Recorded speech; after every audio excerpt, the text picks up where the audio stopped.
Pay attention! We're starting now! Go!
What is up, everybody? Welcome here to Pop Culture Philosophers. In particular, welcome to Rockin Robbie Live. We haven't done one of these in about a month. It's been a busy month. We got lots to catch up on, but welcome, in fact, to Rockin Robbie Live. I am your host, Rockin RobbieBillz, and it is the beginning of Robbie Week. That's right, my birthday is on Saturday. Thus, we deem the week leading up to it Robbie Week. So it is Robbie Week, and your day one assignment was to be here for Rockin Robbie Live. So all of you that are here right now, station, pop, pop, boom, welcome in. We got lots to cover. We got a very exciting show tonight.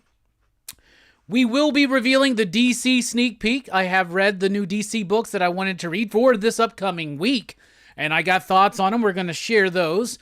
We are bringing back an old school favorite here on Rockin Robbie Live, the return of Marvel in the 90s. That is tonight as well. Lots of chatter, some special surprises, a little bit of show and tell. We'll be talking about the Huntsville Comic and Pop Culture Expo, Free Comic Book Day, all that jazz, all here.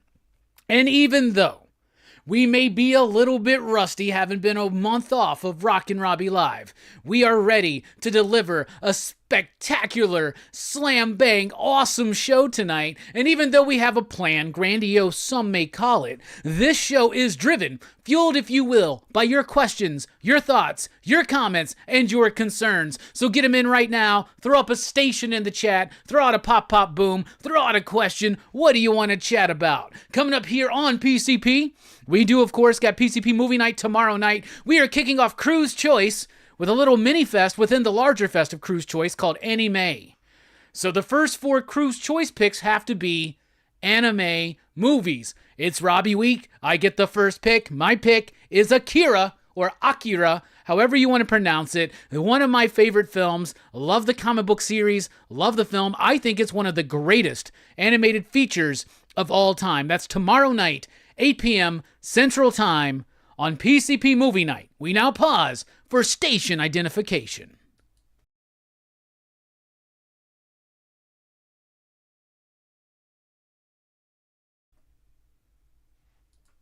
All right, once again, welcome everybody in. Plus, I forgot to do all this bit, but you should join the PCP Army, the official Pop Culture Philosophers Facebook group if you're on Facebook. By the way, if you're on Facebook, follow Pop Culture Philosophers there. We're also on Instagram. You can follow me on X at the Rockin Robbie. You can support the channel at patreon.com/PCP, like these fine PCP patrons right there, or with Super Chat, which are always welcome, especially at the cusp of Robbie Week. And if you want to go a little bit further and send your favorite pop culture commentator, that's me, Rockin Robbie, a birthday present, there is a link pinned at the top of the chat in the description of the video below, and I just dropped it in the chat. Again, that's where you can send me a present and potentially sponsor an upcoming PCP movie night.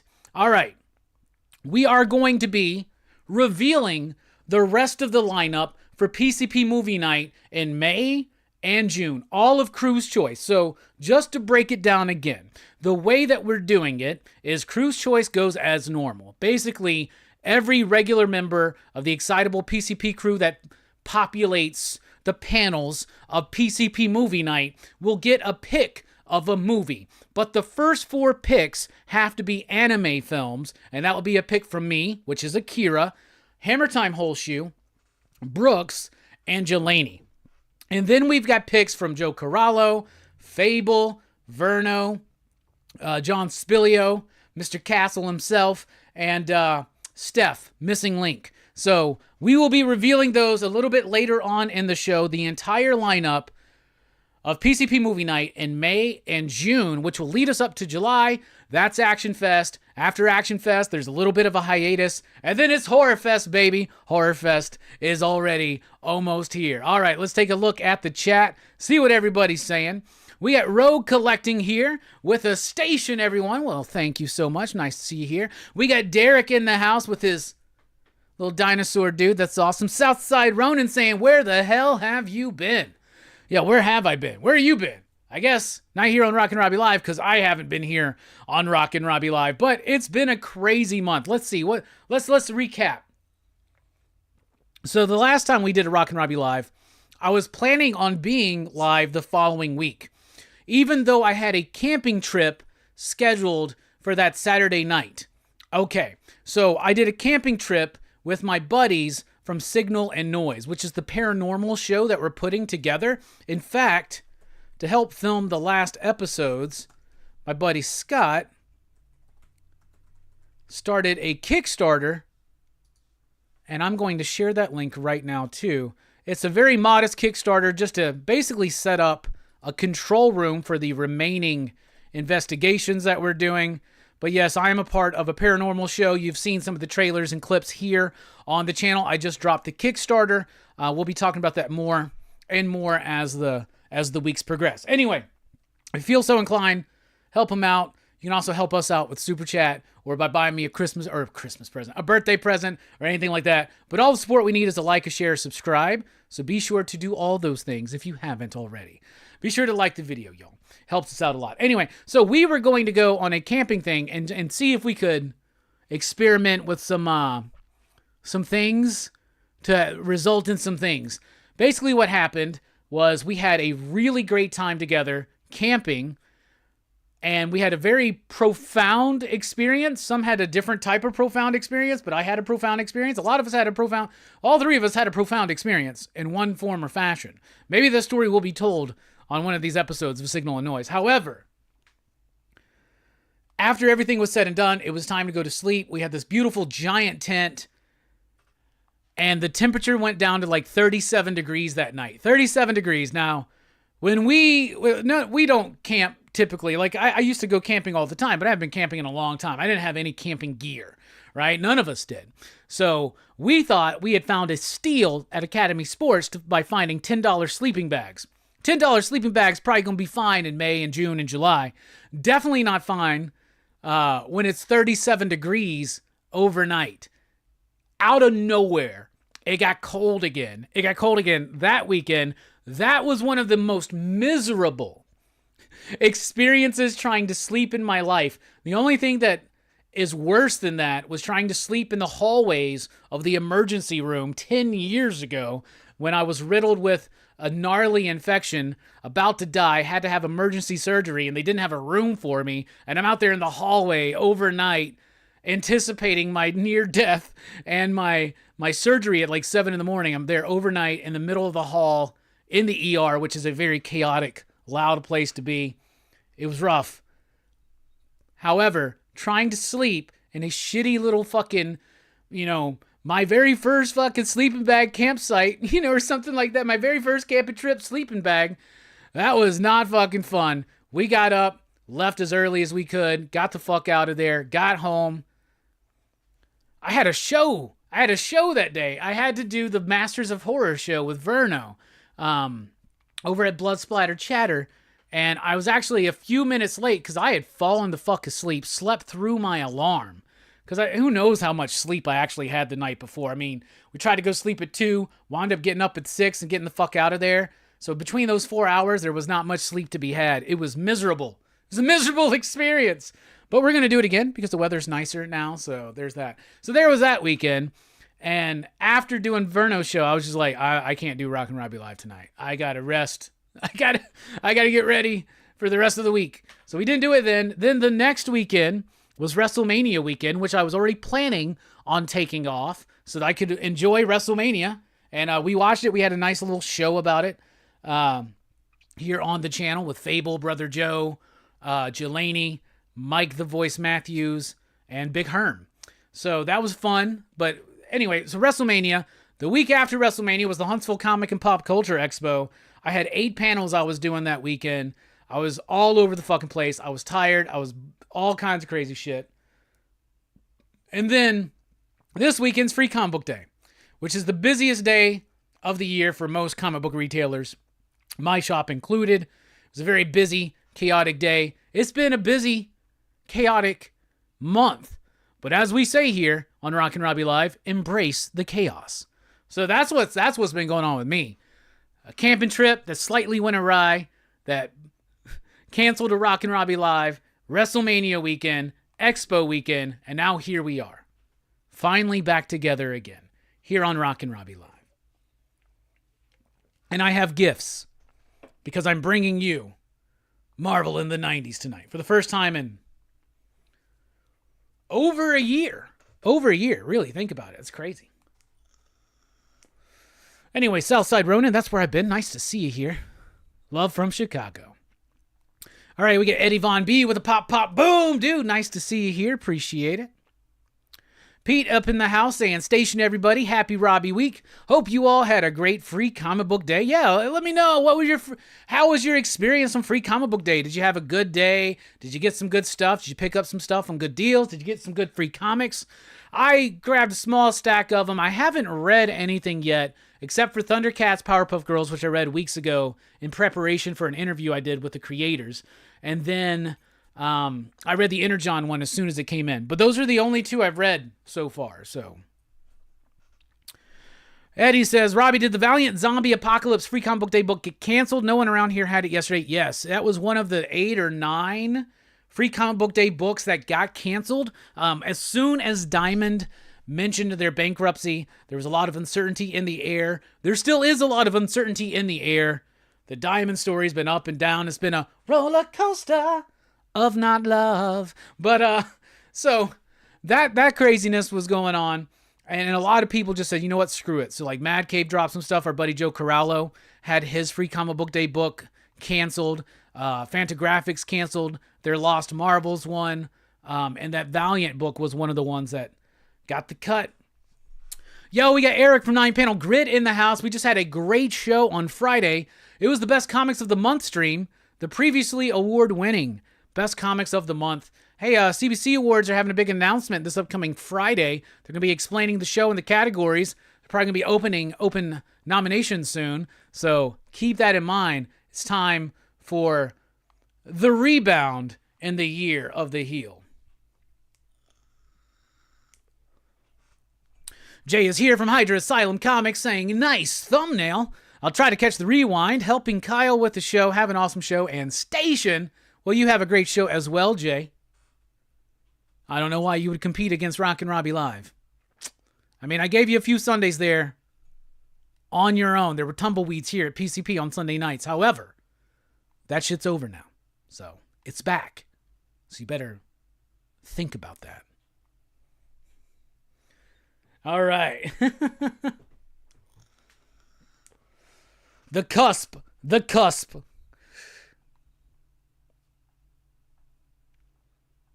Let's see who else we got in here. Alex, what is up, my man? Nice to see you here. Two Gun Pedro's in the house. Pew, pew. Two Gun Pedro sent me a little birthday surprise. That will be part of our show and tell later on tonight. What's up, Kiefer Bush? How you doing, my man? Nice to see you here. Hey, it's Damien, Sleepy Reader 666 Station.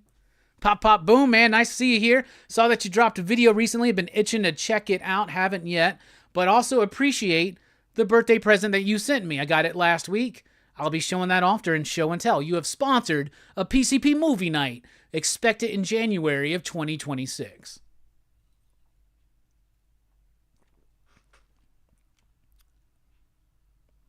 Alex says, LOL, nope to $10 sleeping bags.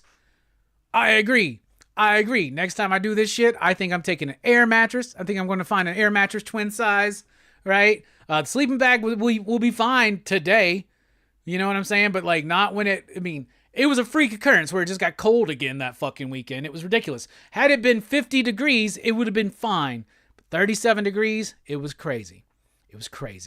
Plus, it was a very draining experience, the hours that led into that. But yeah. Pete wants to know what I'm sipping on. I'm sipping on Southern Born and Southern Brewed Straight to Ale's Monkey Knot, their IPA. Straight to Ale is my local brewery. I really like them. Monkey Knot is my next go-to. This used to be my go-to beer until I discovered AOK from Avondale Brewery, which is out of Birmingham, Alabama. But the store didn't have any AOK today, so I got Monkey Knot, which is a good old friend and a classic taste for those of us in the Hville area. Chill Out Man says, someone said chaos. Well, station. Everyone look at all these faces. I'm going to turn heel. Hell yeah. I encourage it, man. You can't see me. Dun, dun, dun, dun. Champion, baby. World champion. Undisputed champion. Let's go, baby. Let's go. I want to officially thank my boy Marcus, my homie. Marcus is the son of a good friend of mine who let me borrow his Undisputed World Championship belt for some video or for some promos this week. Basically for the thumbnail for this one and the thumbnail for the monthly comic book review. So Marcus, thank you. Appreciate it. Mr. Vapor owes you. So thank you. It's a kid belt, which I thought was even funnier to wear the kid belt. And then, yeah, I got my fucking Cena gear in yesterday. I've been meaning to get this shirt for a minute. It's Laker colors. Check out the back. Yeah. Had to get something. And as soon as I make this purchase, right, that's when the black one last time shirt comes out. I'm like, fuck. Now I got to get that one too. But anyway, I picked this one up and a Seth Rollins shirt because, man, I am hardcore back into wrestling. And you know me, I commit to the bit, even if you can't see. Dark Fizzo, what is up, my man? Nice to see you here. Pete says, I picked up a bunch of free comic book day books, but I also got Mobius's Adina at one of my stores. Such a cool book. I've never read that one, but Mobius is a goat. A couple years ago, I was committed to buying up some of those Marvel Epic collections of Mobius's work, because I think those are really just... Well, first of all, it's probably one of the last times some of that stuff's been in print here in the States. They're not super cheap. Some of them are rather pricey, but I would catch them, especially when I would go to Heroes Con. Cerebral Vortex, run by Jason, I believe is his name. Super cool dude. Super cool dude, and a very, very cool collection that he has. He's always at Heroes Con, and I always just pick up stuff from him, the kind of stuff that I never see come through my shop. Like, I never see those Mobius books come through. But I got a few of them. I want to get more of them, but Mobius is the shit, man. So good pickups. Sleepy Reader says, great sales at my comic shops. Only bummer, couldn't find the Monsters Free Comic Book Day book. Oh, shit, dude, we got a ton of them, man. You need me to send you one? Just send me your address, man. I'll send you one. No problem. No problem at all. I owe you, brother. I'll send you one. Don't worry about it, man. Just send me your address.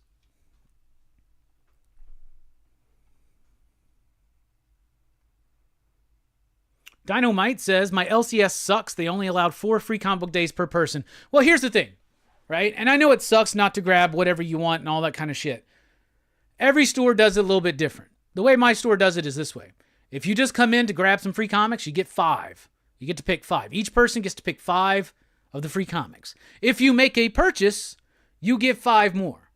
So that's a total of 10 that one person can get if they make a purchase. And seriously, if you just bought a bottle of water and a Snickers bar, we'd be like, whatever. However, our regulars, those that are there all the time, our Wednesday warriors, our subscribers, those people, we usually let them get whatever they want as long as they're not buying like the giant, like I want all your Mark Spears monsters because I'm going to go sell these on eBay. We don't allow that kind of shit. But for the most part, even if you're not a regular and you just like, hey man, I know it said 5, but I got these 8, like it's totally fine. You know what I'm saying? So, but some shops are different. Remember, the comic shops have to pay for the free comic book day books. And we don't have to pay much, but we do have to pay for them. So it's free comic book day for you, and it's nice for the publishers to tell you, hey, get to your LCS and buy and grab up some free comics. But there is an expense to be a host of a free comic book day.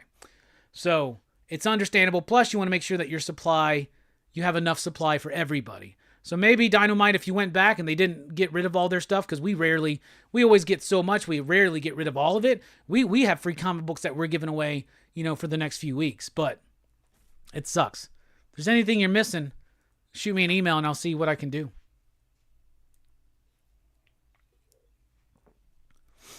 We always get rid of, some things go quick, but first of all, we ordered a bunch of monsters. Mark Spears is a local talent and well loved by the staff and many of the patrons of our store.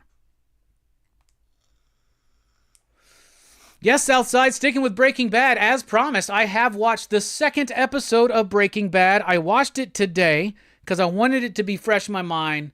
My initial plan was to do episodes 2 and 3, but I just had enough time to do episode 2 today before we went live. I watched it. I didn't think episode 2 was as strong as episode 1, but I did still enjoy it. Episode 2 of Breaking Bad season 1 is the episode where they're trying to figure out how to solve the mess of the first episode. They basically have one dead body and another dude who was dying but didn't die. They thought he was going to die and didn't. So now they're trying to figure out how to deal with that. The story does escalate a little bit with Walter's wife finding out a little too much information. It had some darkly comedic moments, but it didn't hook me in like the first one did, but it still was a good episode. I'm not saying it was a bad episode. I'm not saying it was boring. I'm not saying it sucked. I'm saying it was solid. It was good, but it didn't fully engage me like that first episode. But then again, that first episode's the pilot. It's supposed to do that. The second episode, though, kind of dealing immediately with the ramifications from the first episode. I did like that. I know that this show is supposed to be one of the best out there, so I'm excited to continue down this journey of checking out Breaking Bad and seeing it as it develops and evolves into the show that you know and love, right? But yeah, I'm sticking with it. I checked it out, and the same deal follows. If we get $10 in Super Chats tonight, I'll watch episode 3. That's what I'm going to do. But I'm kind of hooked into the show right now, but it will help me make time to actually watch it. But I loved episode 1. I don't remember if I graded it. I probably would have rated it a 4.5. This one, I would give a 3.69. Like I said, I like how it deals with the immediate ramifications of the fallout from episode 1. I do like some of the dark humor bits in there. And there was even a moment where they Walter and his wife find out the gender of their child, right? That she's pregnant with. And she says, it's a girl or something like that. And he's like, can I say that I was hoping for a girl? She goes, remind me of that when she's 16 and dating for the first time. And then there's this wave that comes over him where he realizes, I got a cancer diagnosis I haven't told my family about. I'm not going to be here for that. That's why I'm doing all this fucking shit. So yeah, that was a really cool moment. And then he kept saying, like, would you kindly pull yourself out of my ass or something like that? So I liked that bit. I liked it. I remember now where I recognized the wife from. She was Bullock's wife in Deadwood, right? If you remember in Deadwood, Bullock's wife was his brother who had passed away. It was his wife. So it was his sister-in-law that now he is going to be the husband of, because that's just like some old school Deadwoody type shit, right? So that's where I remembered her from. Because I don't know if at the time we last talked about Breaking Bad, if I had put my finger on that, but I have since definitely put my finger on that. I know that where that is, where that's from, where she's from, that I know. So anyway, I am liking Breaking Bad. I thought episode 2 was pretty solid. I would give it a 3.69. You digs. I like the dude. I think it's Jesse is the character's name. I like that dude. Walter's story's fine. It was a little bit like, so episode 1, like, boom. And then episode 2 kind of like slows it up just a little bit, pulls back and deals with it. And then I'm excited to see how this expands from this point right now into what I know of the show through osmosis and shit. Sleepy Reader says, cool, I look forward to that movie night. Well, hell yeah, Damien. You never join us for a movie night. Maybe you could join us for that. If you're free that random Monday in January, we'll talk about it closer to January 2026. If you want to, you're more than welcome to join us. It's one of my favorite movies from that director.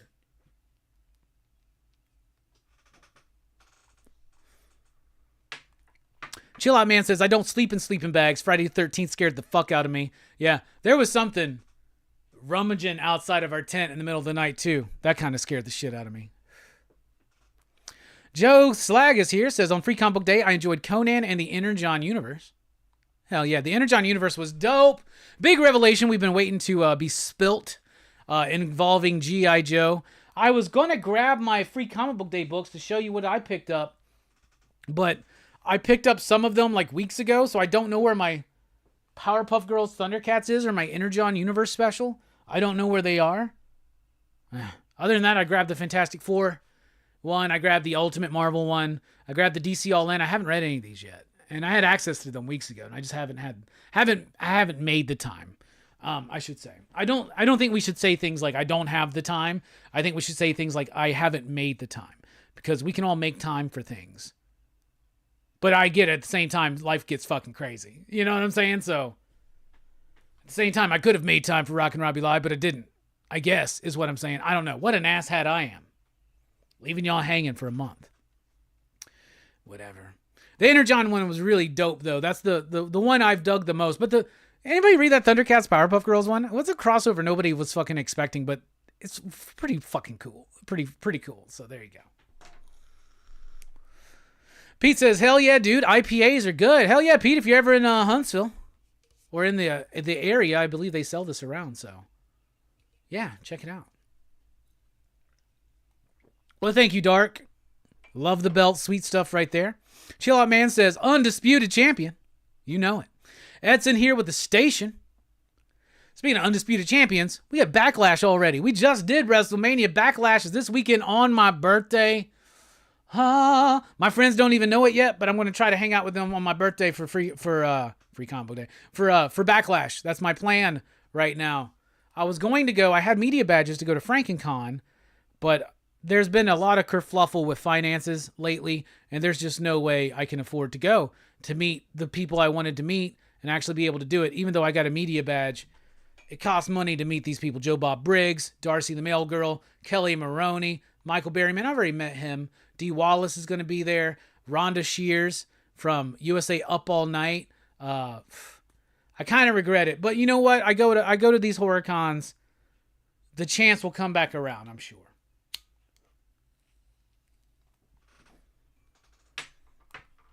Dark says, I haven't watched wrestling since Superfly Snuka. Well, that's been a while, my friend. Edson says, happy early birthday, Robbie. It's my day of this week, too. Hell yeah. Happy Edson week. Happy birthday.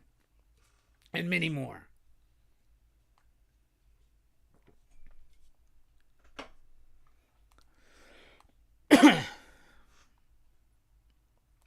Southside says, man, I remember seeing his first match against Angle back in the day. The pink trunks, dang, time flies. Yeah, it's been a while since those days. Chill Out Man says, oh my God, I didn't know. Happy birthday, Robbie, and a 69 dude. Well, thank you. Birthday's on Saturday, but this is the start of Robbie Week. So everybody pay attention to my socials. I'll let you know what to do each day to celebrate Robbie Week. And today, you're doing it, being here for Rockin Robbie Live. What's up, Brandon? How you doing, my man? Station. Chill Out Man says, shout out to Ruthless Aggression. Pete says, I'm looking for that Epic collection too. Blueberry is impossible to find, I've heard. That one is hard to find because it's in multiple volumes, right? If I could be wrong about that, but I think it's in multiple volumes, but I could be wrong. The sad thing is that the Mobius estate is really strict about the release of his work, especially, at least in the States. And that is unfortunate, right? Like, I know that Dark Horse wants to dive in and release the Mobius library. I know they've already started doing it, but it's not like a complete library. You can get bits and pieces and things. You can get the Incal, for instance. You know, Humanoids publishes that. Everything kind of related to that. I think that might be related to their deal with Jodorowsky, though. But yeah, the Mobius stuff, man, it's hard to fucking find. And I treasure my Epic collections that I have. I think I have only 3. What do I have? I have, I can't remember off the dome right now. I'll have to go grab them. I know where they are. Maybe I can grab them on the break. Edson says, my LCS had $1 magazine-sized books. I got Savage Sword, Penthouse, Catwoman, Lonely City, Harley Quinn, and the Birds of Prey, Hedra. Hell yeah, that's some cool stuff. Hedra's really good. Jesse Lonergan, right? That one's good. Omar says, happy birthday, man. My favorite comic YouTuber. Well, thank you so much. Appreciate it. Celebrating all things Robbie this week. 9-panel grid for Breaking Bad. Hell yeah. You know, I got all of the current Penthouse comics. The problem is they were going to relaunch with a volume 2. And because of the Diamond shenanigans, they haven't seen release. 2 of them have been on FOC. No release, no information about them releasing. I do collect the Penthouse. I have a soft spot in my heart at my age right now, and I'm about to be 44 years old. I have more of a soft spot. Instead of just collecting every floppy I want, I rarely buy floppy comics anymore. I still buy like Fantastic Four and a couple others. But aside from that, it's the magazine format things I really buy. I buy the Vampirus Carmilla book from Warrant Publications or whatever. I buy those because I think they're fun. I get Savage Sword of Conan. I get the Penthouse comics. I'm a real sucker for those things right now. Chill Out Man says, I can't watch Breaking Bad. I'm not a method actor. I'm more like a method viewer. Oh, Jesus. Kelvin says, hey, Robbie, have you ever seen Quick and the Dead? Yes, Sam Raimi film. Sharon Stone, Gene Hackman, Leonardo DiCaprio, Russell Crowe.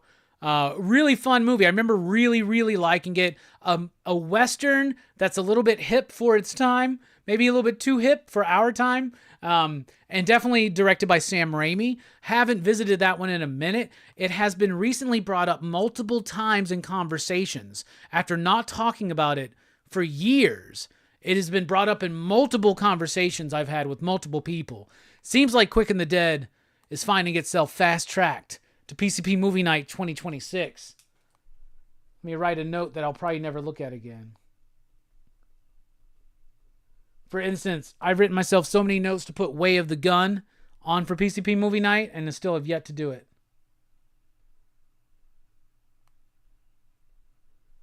But it is time to start thinking about our January and February list for next year.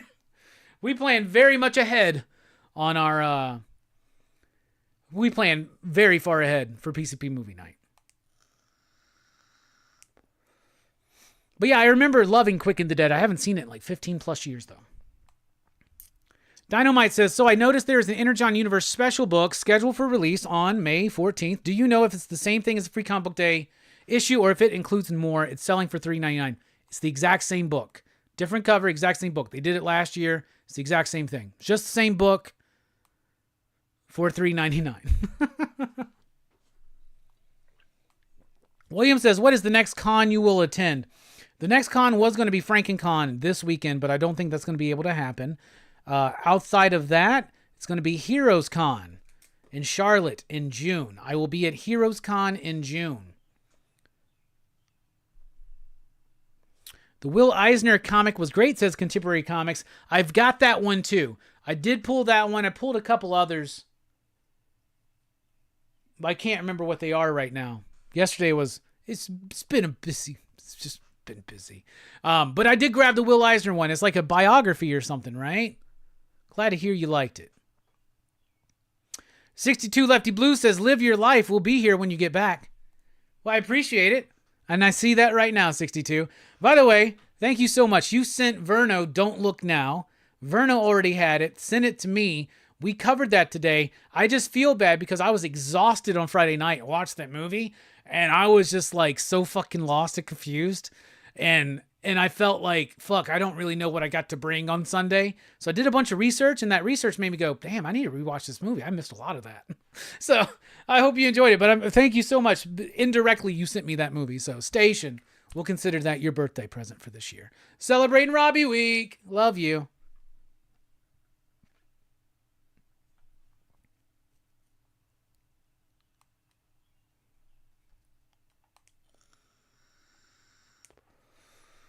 Where are we at? Contemporary Comics also says, I watched both nights of New Japan Wrestling Dontaku. Cage match was glorious violence. I've not watched any New Japan. I hear a lot of people tell me about that. Yeah, D. Wallace and Ronda Shear, bro. Are you 63 Lefty Blues now, bro? And Station, happy birthday. Wiser every time. What's up, Star Scream? William says, if your birthday is next week, that means no Rockin Robbie since you will not be sober. I will be sober. We will be doing Rockin Robbie live. I got to show off any of the birthday presents that I got. I've already gotten some. I'm going to show those off tonight. Next week, we'll show off some others. If you want to send me a birthday present and potentially sponsor a PCP movie night, there's your link right there. Also pinned at the top of the chat, in the description as well. We welcome birthday presents here, y'all. Show us your offering for Robbie Week. Super chats, CashApp tips, Amazon wish list purchases, whatever it takes. Let's do it, guys. Send me some cheddar wurst. That was an inside joke that like 5 people fucking get. And they're not even watching.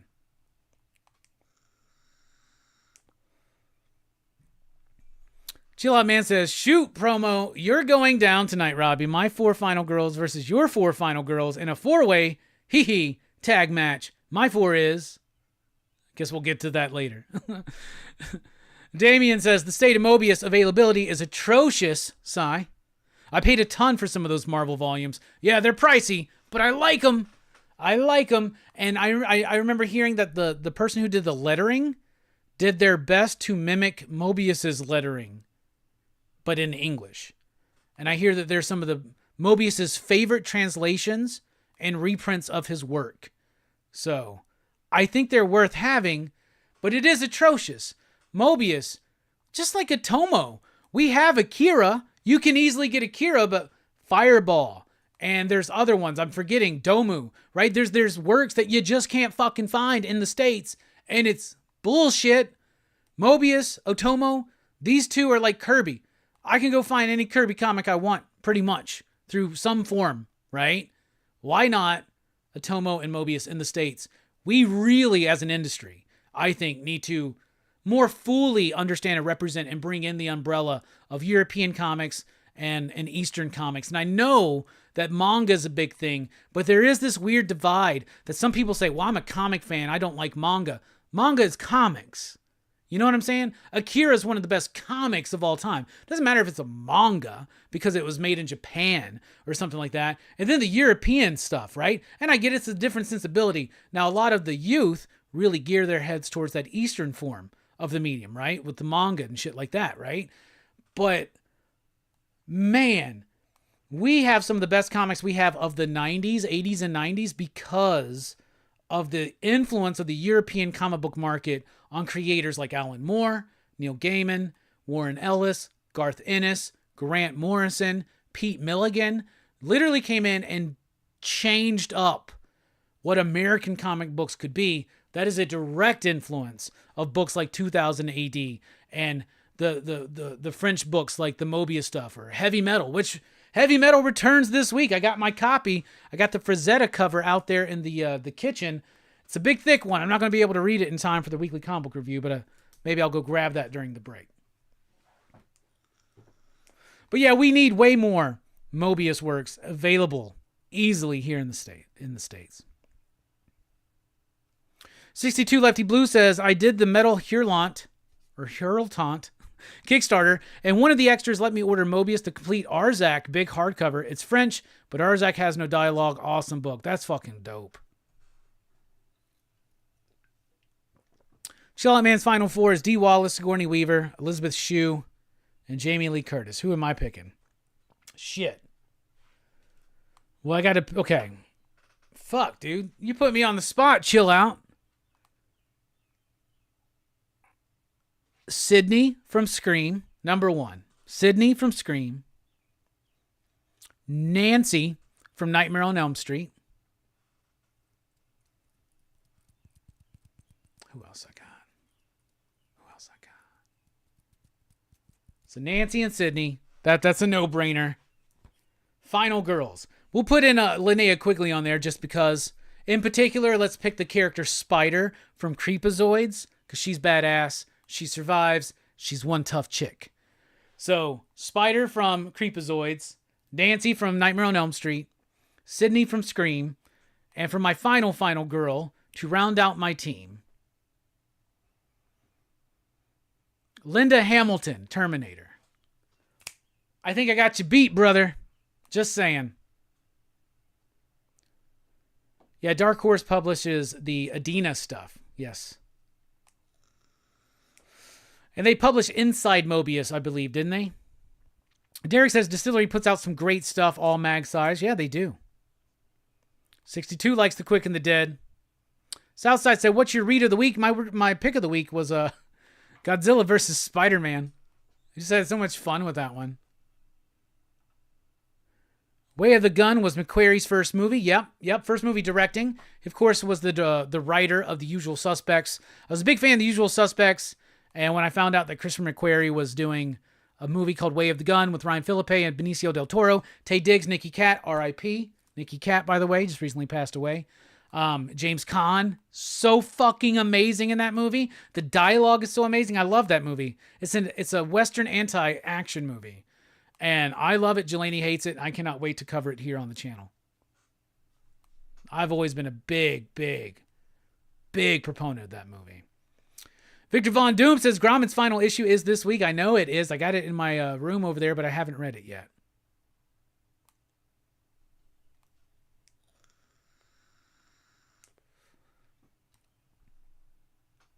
I have not seen the Sam Elliott Quick and the Dead. No, I have not.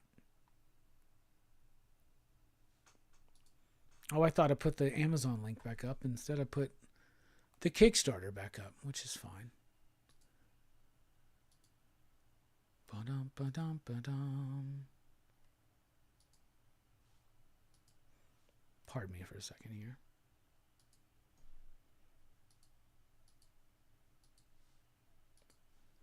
All right, once again, throwing the wish list out in case anybody wants to buy a birthday present. That's super cool, always. All right, what's up, Decima? How you doing, my man? Appreciate your gift you sent. William says, lucky you, I only get 2 presents every year. Jack and shit, but Jack goes home. Well, that's unfortunate, William. Do what I do. Make a big fucking hoopla out of your birthday and beg for birthday presents and see what happens. Decima says, Gromit 7 was fantastic. Hope they bring it back.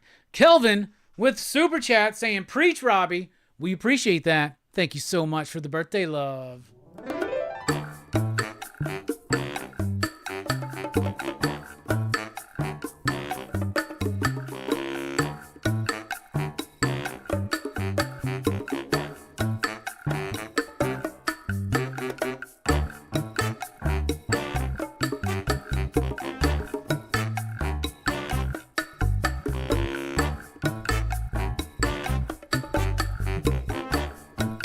Yo, y'all ready? Hey. Let me tell you about this little man I know. His name is Hellboy. He was sent to the earth some long time ago to save it or destroy. Brought to this earth by Rasputin, son of a demon and I'm not who had sex with a demon, but was raised by Professor Broom. Fights evil and monsters. Shit! Now he fights with a man who's a fish named Abe. Now he fights with a fire starter named Liz and an ectoplasmic mess named Johan. PPRD.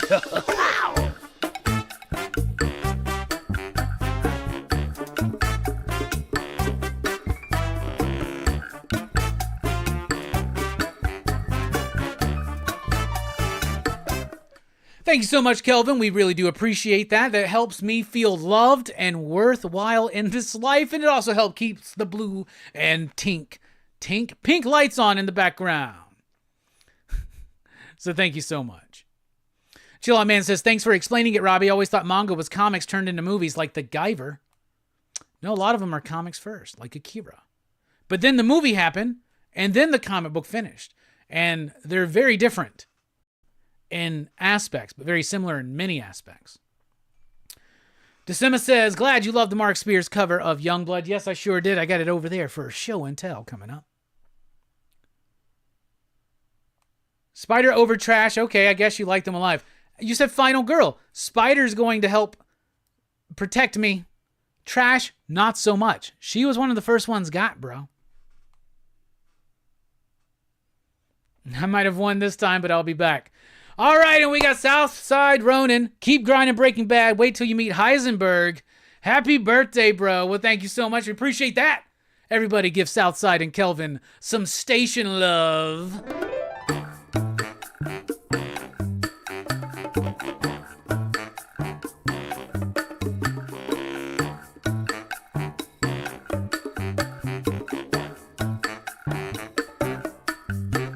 We really do appreciate it, Southside. Thank you so much. You are a doll.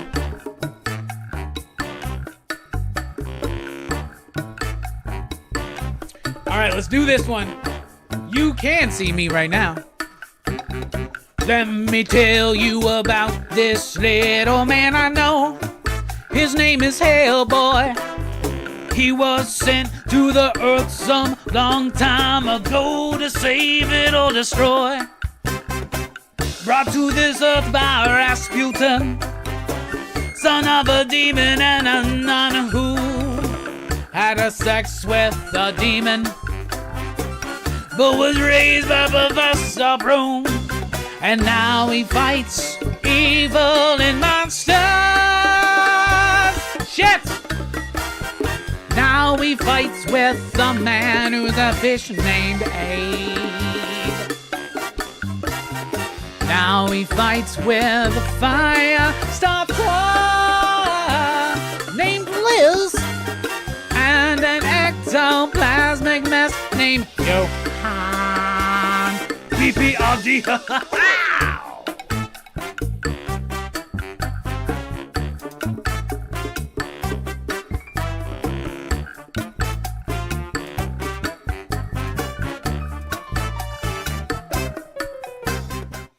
Thank you so much, Southside. Thank you so much, Kelvin. We really do appreciate the birthday love. You make me feel worthwhile. Thank you so much. Sleepy Reader says, thanks to you, I picked up Godzilla vs. Spider-Man. Tons of fun. Favorite Spider-Man in quite a while. Bruh, you just validated me, Damien. Thank you so much. We were on the Best Comics of the Month stream on Friday. I was giving that book some love. Everybody's like, what the fuck, man? Why would you read that? Nick said he creamed that book. Worst book of the week. I was like, man, what the hell? He's like, man, the editor wrote more than Joe Kelly. I was like, bro, that was like a throwback to old school fun comics. Nick Bradshaw's artwork was great. It was so much fun. And for Marvel to give me a one-and-done self-contained book that I, as a retailer, can sell to anybody, because they know who Godzilla is, they know who Spider-Man is, and they even nowadays know who the fuck Venom is, so that book will hit. And it's just one and done, no commitment, just, hey man, here's what comic books can be, what they should be. Marvel, mainstream Marvel and DC superhero comics should be one word above all: fun. That book was fun. Sorry, that was a little bit of a rant. Edson says, still waiting on my Grommet 7. Grommet 7, that's the final issue, right? That's the one that drops this week? Or is it 8? Fuck, I don't remember. BPRD always feels so good. Station, Robbie. Station all. Station to you, Dr. Doom's fan club. What's up, Stu? What's up, Christina? How are you doing? My favorite non-bot out there. What's up, Larry? Where can you stream Akira? I don't know. I always need to look that up. Looks like it's hard. You can get it on Fandango at home for $2.99. You can find it on YouTube and Roku channel with a premium subscription. But I don't know what the premium subscription is. Maybe it's live TV or some shit. Oh, that stinks. Akira should be like on Netflix or Max or some big fucking thing. I have the Blu-ray, but Akira's great. Dynamite. Sail the seven seas, matey. Do what ye must. Watch Akira. You'll love it, laddie. Why did my pirate turn Irish all of a sudden? This is what happens in these choppy waters called Rockin Robbie Live. Meyer said, this is insane. Boomer humor. Youngest guy in the chat got to be 50 plus. Joke's on you, Meyer. I'm below 50. Still got the boomer humor.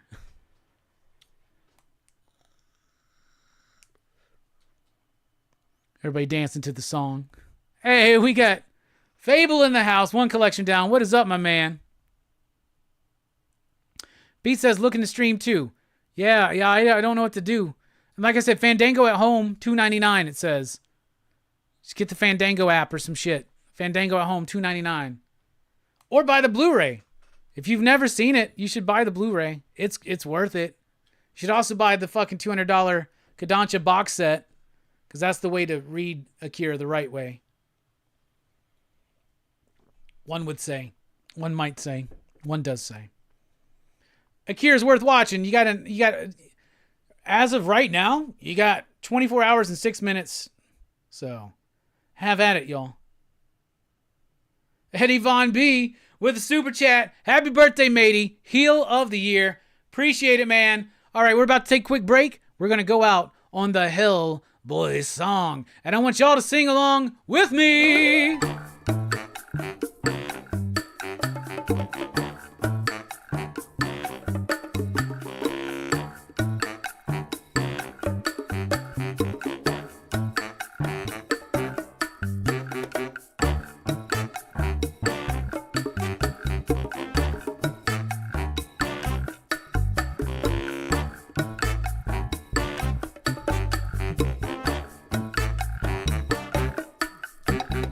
Let me tell you about this little man I know.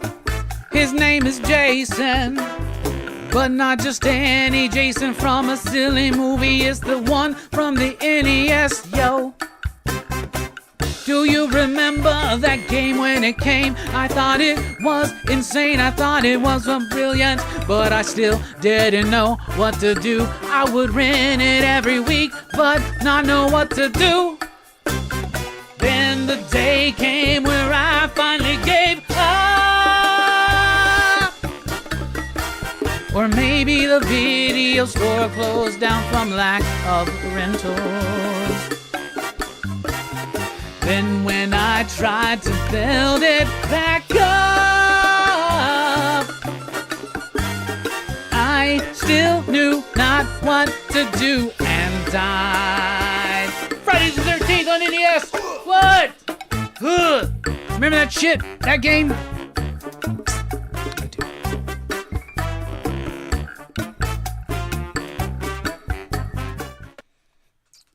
Thanks so much, Eddie. You know, that Friday the 13th video game. So I would rent it all the fucking time at my video store when I was a kid on NES. And I would play it, have no idea what the fuck I was supposed to do. Because that video store didn't give you the goddamn manual. And we didn't have Game Informer or Nintendo Power telling us how to fucking beat it. We didn't have strategy guides. We didn't have the internet where I can go watch an asshat beat it in 6 minutes to make me feel like I'm fucking the lowest fucking form of life on this planet.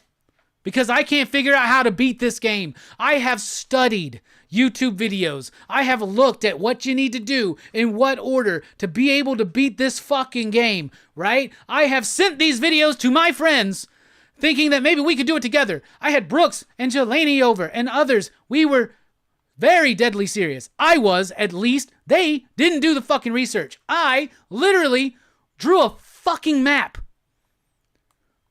so I would know where to go and what to do. I have yet to beat this game.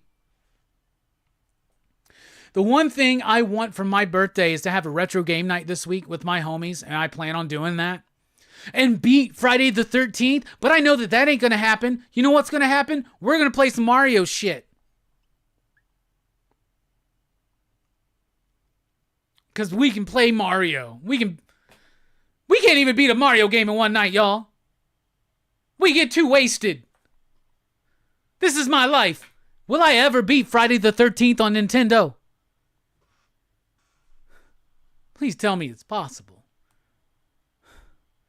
We got a lot to get to. We'll be right back here on Rockin' Robbie Live when we get back the DC sneak peek and the return of Marvel in the 90s.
Can we stop doing this?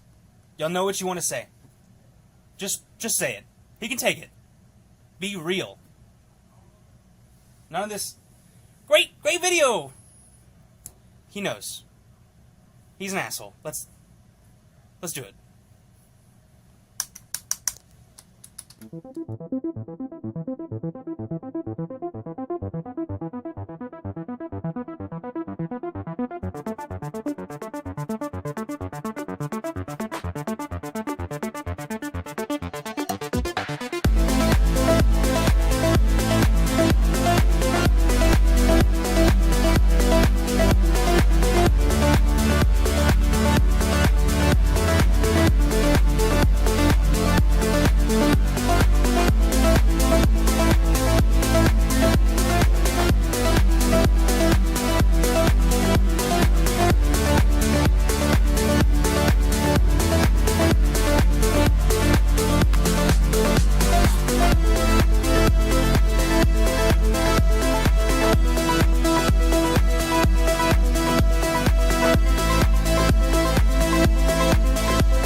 What's up, everybody? Welcome back to Rockin Robbie Live here on Pop Culture Philosophers. I am your host, Rockin Robbie Billups, helping kick off the celebration we like to call Robbie Week. That's right, my birthday is on Saturday. We're kicking off a week long of festivities tonight here on the channel. Day one, your responsibility for Robbie Week was to be here and participate in Rockin Robbie Live. So congratulations, you're already 1/7 of the way through Robbie Week and you're doing exactly what you're supposed to do. Day two, tomorrow, your mission, if you choose to accept it, is going to be to check out Akira and join us for PCP Movie Night, where we celebrate movies each and every week. We're kicking off anime, a small part of Crew's Choice, with my pick for my birthday week, Akira, one of my favorite animated films of all time. We will be revealing the rest of the lineup for Crew's Choice here in just a little bit. All right.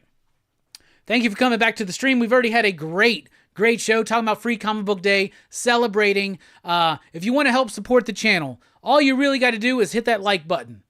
Hit that subscribe button if you haven't already. Share this video. Share this stream. Share this channel. Let people know this is the happeningest place to be for pop culture. If you're 50 or around 50 or slightly under 50, we're all apparently old ass hats.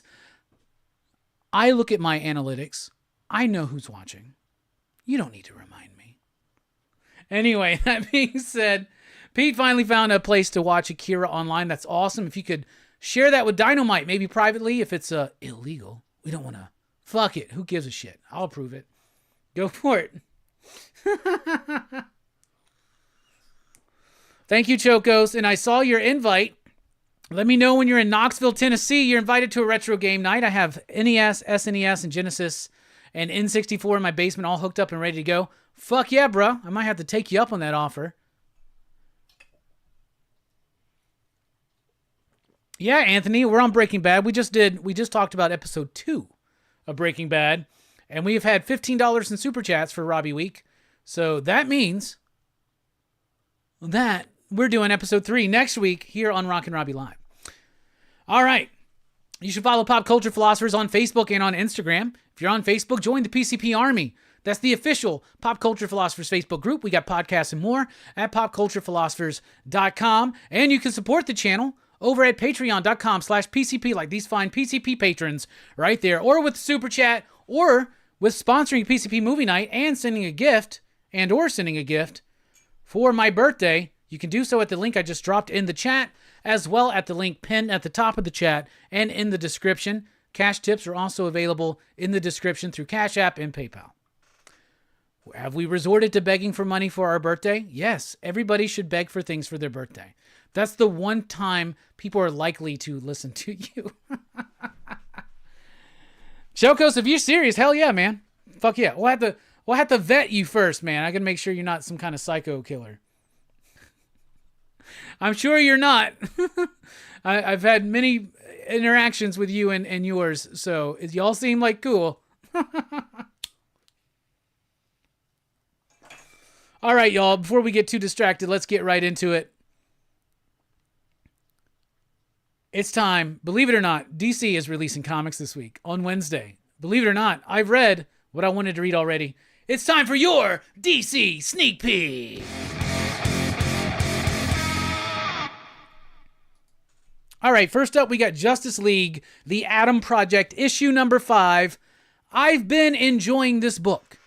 I really have. It's not like super great. Now, you do have Mike Perkins on the artwork, and the artwork is pretty solid. I like it. It is a story about the two Rays, Ryan Choi and Ray Palmer, trying to figure out what's going on with Captain Atom. Ever since post-Absolute Power, a lot of heroes have lost their powers. Other people have randomly gained those powers. Captain Atom seems to have the ability to absorb these powers and give them to other people. The military is trying to get involved in that. The Atoms are trying to figure it out and going through their own crisis of conscience, if you will. And then you also got the Inferno. That's right. The mysterious group that's been plaguing the Justice League Unlimited. They're getting involved here as well. So I really like this book. Like I said, it's not like super crazy awesome, but it's just good enough and it's plugged in and connected to what's going on in the overall universe. Next up, we got Batgirl issue number 7, Secrets of Shiva. All right, it's no lie, no surprise. I am a huge fan of Cassandra Cain, Batgirl. I was there, reading Batman No Man's Land week by week back in 1999. I ate that shit up. It's what really introduced me to the work of Greg Rucka, was that. And then, don't lie, and do not be mistaken, the post-Batman No Man's Land era of Batman, where you had, well, at first you have Greg Rucka on Detective Comics, fantastic stuff, Sean Martinborough on the artwork, and then you had Larry Hama and Scott McDaniel on Batman. That didn't work. They let Brian K. Vaughan come in and do a little bit. And then Ed Brubaker came over. And then Brubaker and Rucka had a really solid run on Batman together that also involved Gotham Central, which is one of the best DC titles of that era. That being said, that's the era that Cassandra Cain was big. And I loved her. And I love that she's back. And I love that Tate Bromball is doing this book. So this is the kickoff of the second arc. I believe this is a different artist than where we're typically used to. The art here is by Isaac Goodhart. I really like the artwork. Batgirl is on her way back to Gotham. She's reading her mother's diary of her story. So it's Lady Shiva's origin story, basically. It read really well. The action sequences were really great. The art was really tight and really cool. And the story was deepening aspects of a character that I've always been fascinated with. And her connection to Cassandra, and what this book has done so well has been really deepening that connection between Shiva and Cassandra in interesting ways. And this is a really cool way to experience the life story of Shiva through the eyes of her daughter, as problematic as their relationship may be. Then we've got JSA issue number 7. Jeff Lemire came in and just went fucking ham on Justice Society. Seriously, he came in on JSA, and instead of like giving us a book that would introduce people, like new readers, to this new team, this newish old team, this new iteration of this newish old team, he straight up goes into what feels like the culmination of a 5-year arc of JSA, right? And just destroys everything. And there was a major death in the last issue. Here we get to kind of dwell in on the importance of this character. Slight spoilers, it's Wildcat. And you get the funeral here, get the Justice League trying to step in. They're a little bit of a clash of minds with the JSA, and build up to come. Like I'm fascinated with this book. It was a very interesting decision for Jeff Lemire to decide to basically start with like a big finale fucking story and then rebuild from that.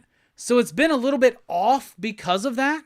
But at the same time, I feel like it's ironing out just a little bit. But this issue I liked. Then we've got Poison Ivy, issue number 33. Poison Ivy do what Poison Ivy do. Just continue to be an incredibly consistent and imaginative and just awesome fucking comic. Poison Ivy's been great. You know, I haven't been buying these floppies. I just read them, but I enjoy them every single freaking month.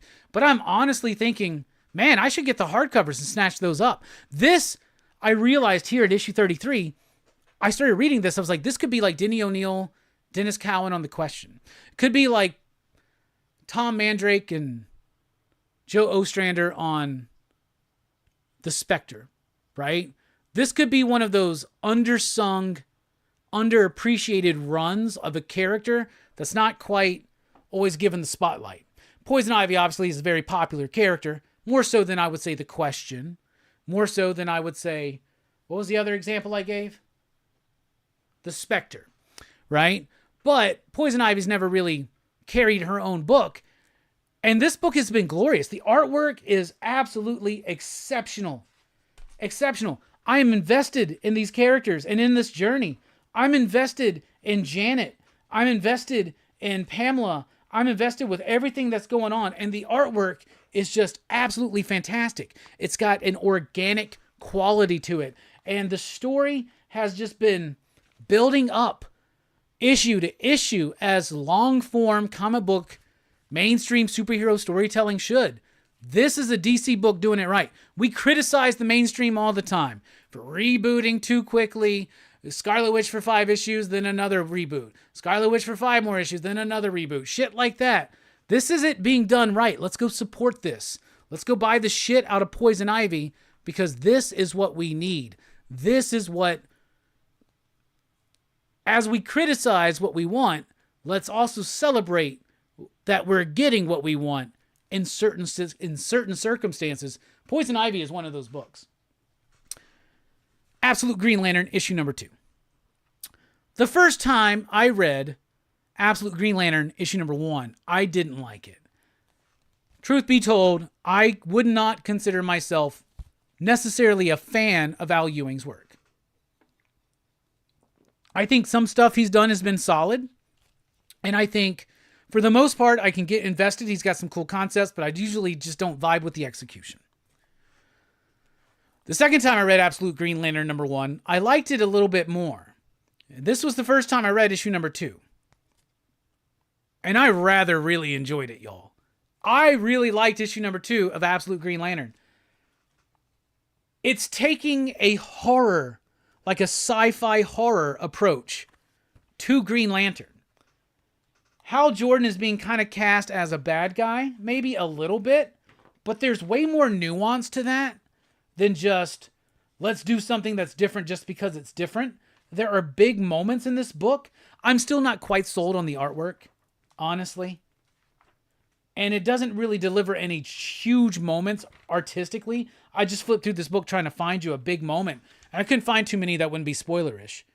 I like Joe being the Green Lantern. I like this slow buildup. I like this interesting interpretation of what Green Lantern is in the Absolute Universe. And Hal's journey, it's very tragic, very horror driven, and I like that. So Absolute Green Lantern number 2, I liked. Then we get Absolute Superman issue number 7. This is a book that I didn't really vibe with as much at first. As the issues progressed, I think this book has become very, very solid. Issue number 7 is no exception. This is a standalone focus issue on Brainiac, and Jason Aaron, the writer's interpretation of Brainiac is gnarly, twisted, demented, rather fucked up, and it gives us a Brainiac unlike any Brainiac we've ever gotten. The artwork by Carmine John Domenico is really good and works very well, especially for this story, which is kind of like a horror story. The Absolute books are going for it, and there are 2 this week that are going for it. I think Absolute Superman a little bit more. I'm just finding this book solidifying itself as a pretty fucking solid book, and this issue is the reason, like 100%. All right. Then we've got Resurrection Man, Quantum Karma, issue number 2. A lot of praise was given to issue number 1 of this on our Best Comics of the Month stream. It's Ron V, and it's Anand RK.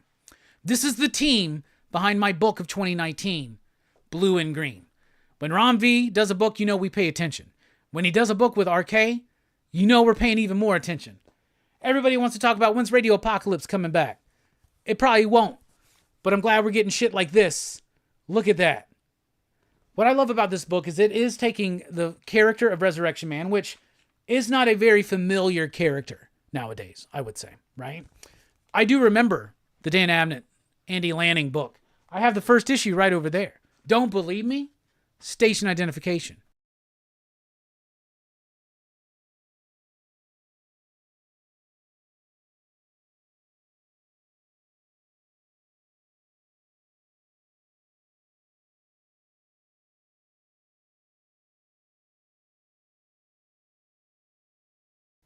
Yeah, you know, not to weird stretch.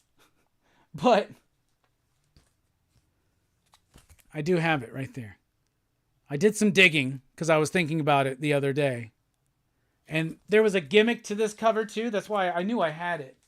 It's a great book that should be more in print, but it's not. So shouldn't be too hard to kind of find this run. This is actually a fucking second printing. Son of a bitch. Really? I didn't know that. It's the second printing. It's got the 2 on it. Hell yeah. Anyway, but it's got this like gimmick of like a holographic pog there. Look at that. Lenticular. You see that changing from dead to alive? It's pretty fucking cool, right? Yeah. When did this come out? May 97. So that would have been March of 97.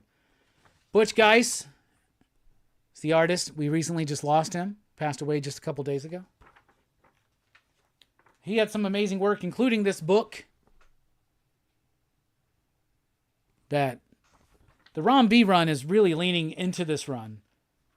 And it makes me want to reread this shit. And there used to be a trade that had like the first, like, I don't know, like 8 or 10 issues or something. I think that's long out of print. But we need some more Resurrection Man in our lives. And Ron V is killing it. And then finally, the facsimile of Batman 616. Yeah. I've been picking these up. Why? I've been pretty harsh on Hush. So, good way to recollect them because I've sold mine ages ago.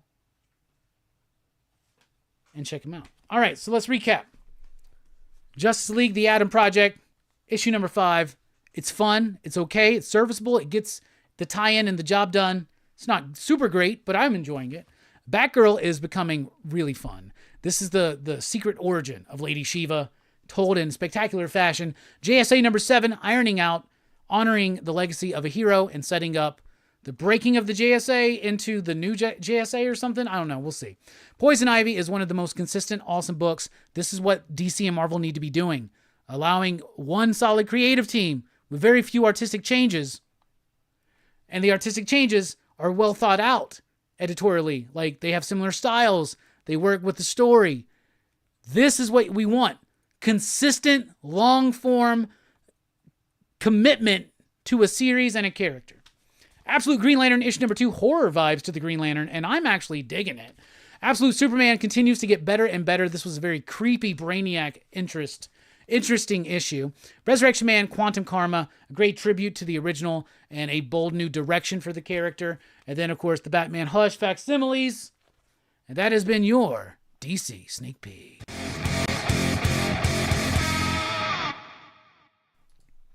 All right. Hope you enjoyed that. It's been a while since we've done that. It's been even longer since we did a live Marvel in the 90s. That is on the way, y'all. Let's take a look at the chat, though. What's up, Brother Joe? What's up, Bobby? Good to see all the blue wrenches here. I appreciate y'all. Appreciate y'all's support. Y'all do see me. Thank you. Station. Much love. 9-Panel Grid says, Resurrection Man is geared up to be a special book. Don't sleep on it. Definitely not. Issue number 2 was glorious. And it really does tie into that original,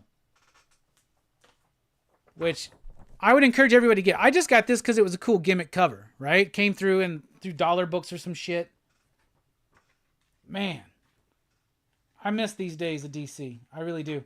I have an affection for comics of the 90s, especially a certain period in the 90s. There was a lot of good comics made there. I would say an undersung era of Marvel Comics is like 98 through 2000. Like the right before the Joe Quesada, Bill Jemas takeover. Like I would say Marvel was going through a creative renaissance then. They're coming out of bankruptcy. The only people left in that industry actually loved the industry. You got George Perez, Kurt Busiek on Avengers.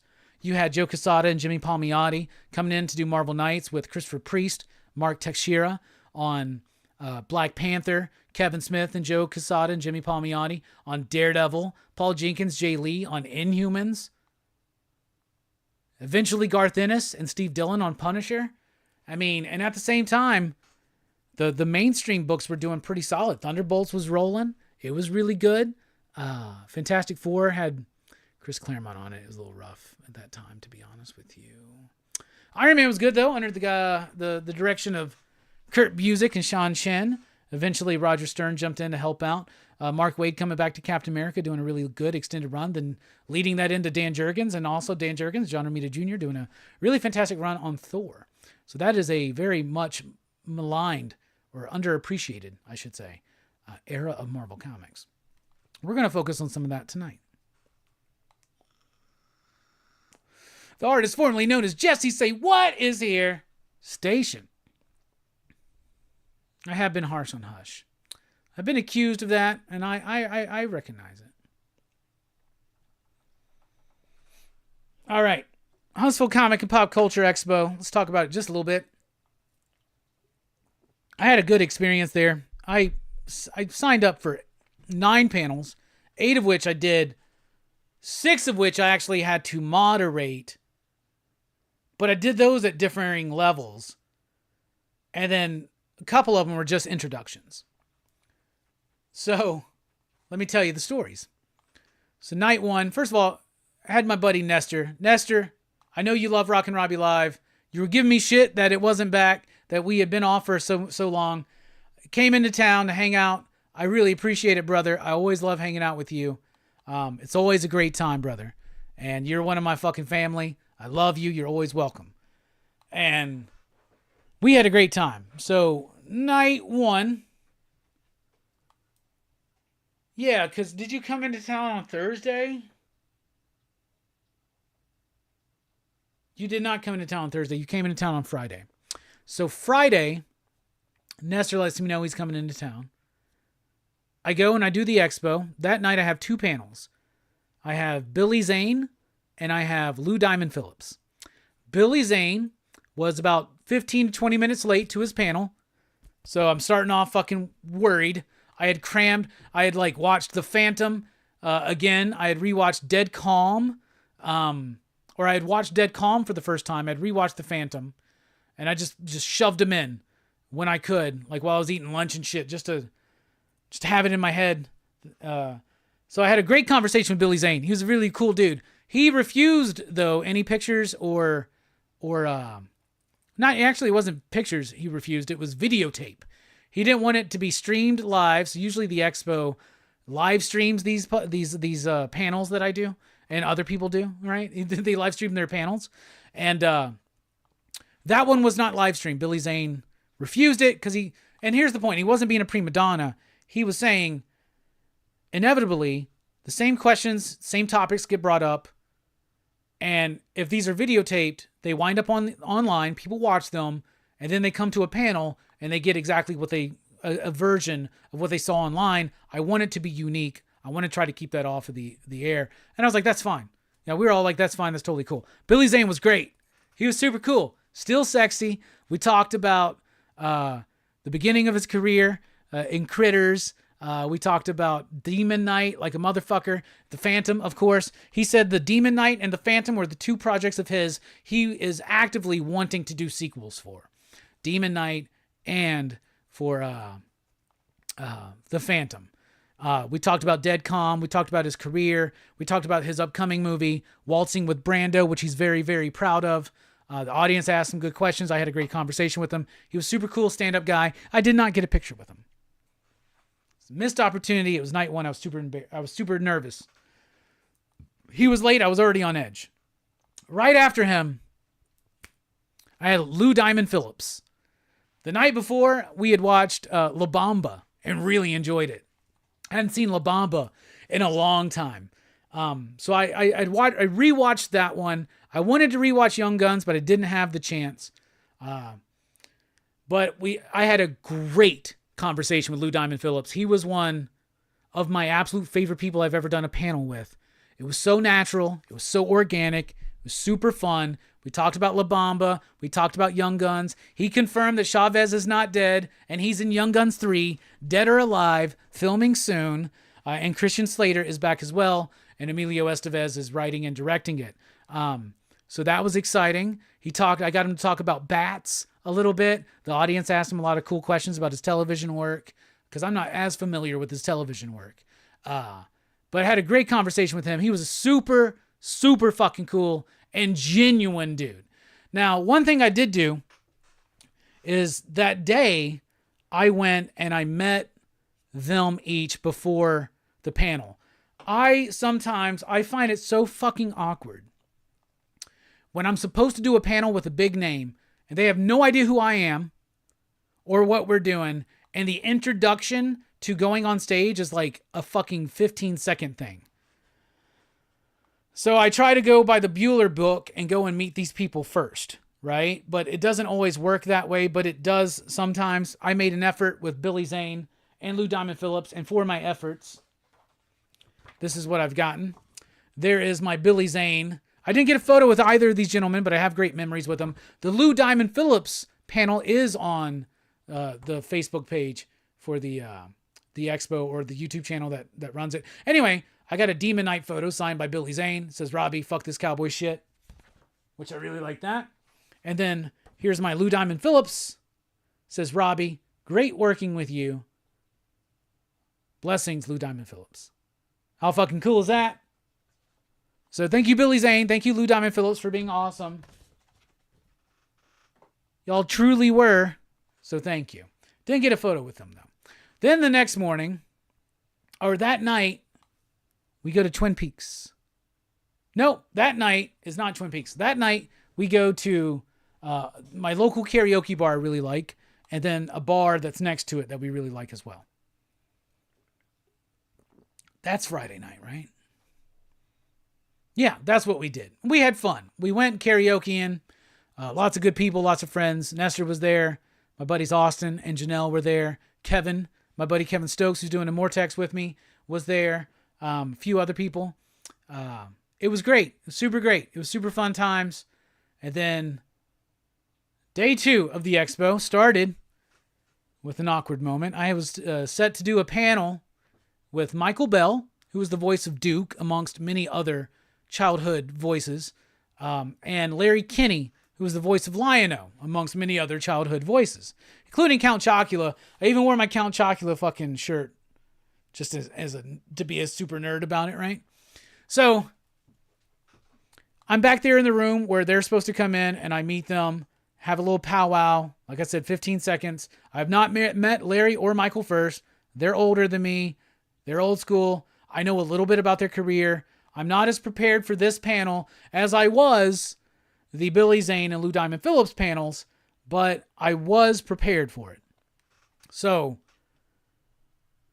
I'm in there waiting. It's like they're a little bit late. This dude pops his head into that room and goes, "Hey man, Michael Bell just showed up through the front entrance and he's now up on stage talking to the audience." I'm like, son of a bitch. Right? So I'm like, all right. So I got to go out there. right? So now instead of waiting and meeting them both as they come in, one of them's already on stage. The other one is not there yet.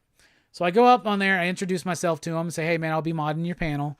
You know, he goes, do you mind if I talk to the audience first? I like to talk to the audience. I was like, yeah, we're going to get to some audience stuff, but yeah, sure, go ahead. Like, talk to the audience. You know, we're still waiting on Larry. He goes, Larry? And I was like, yeah, Larry Kinney. He goes, oh, this is not just my panel? And I was like, no, Larry's going to be here too. So anyway, so that was cool. He starts talking to the audience. All of a sudden, these people are trying to get my attention.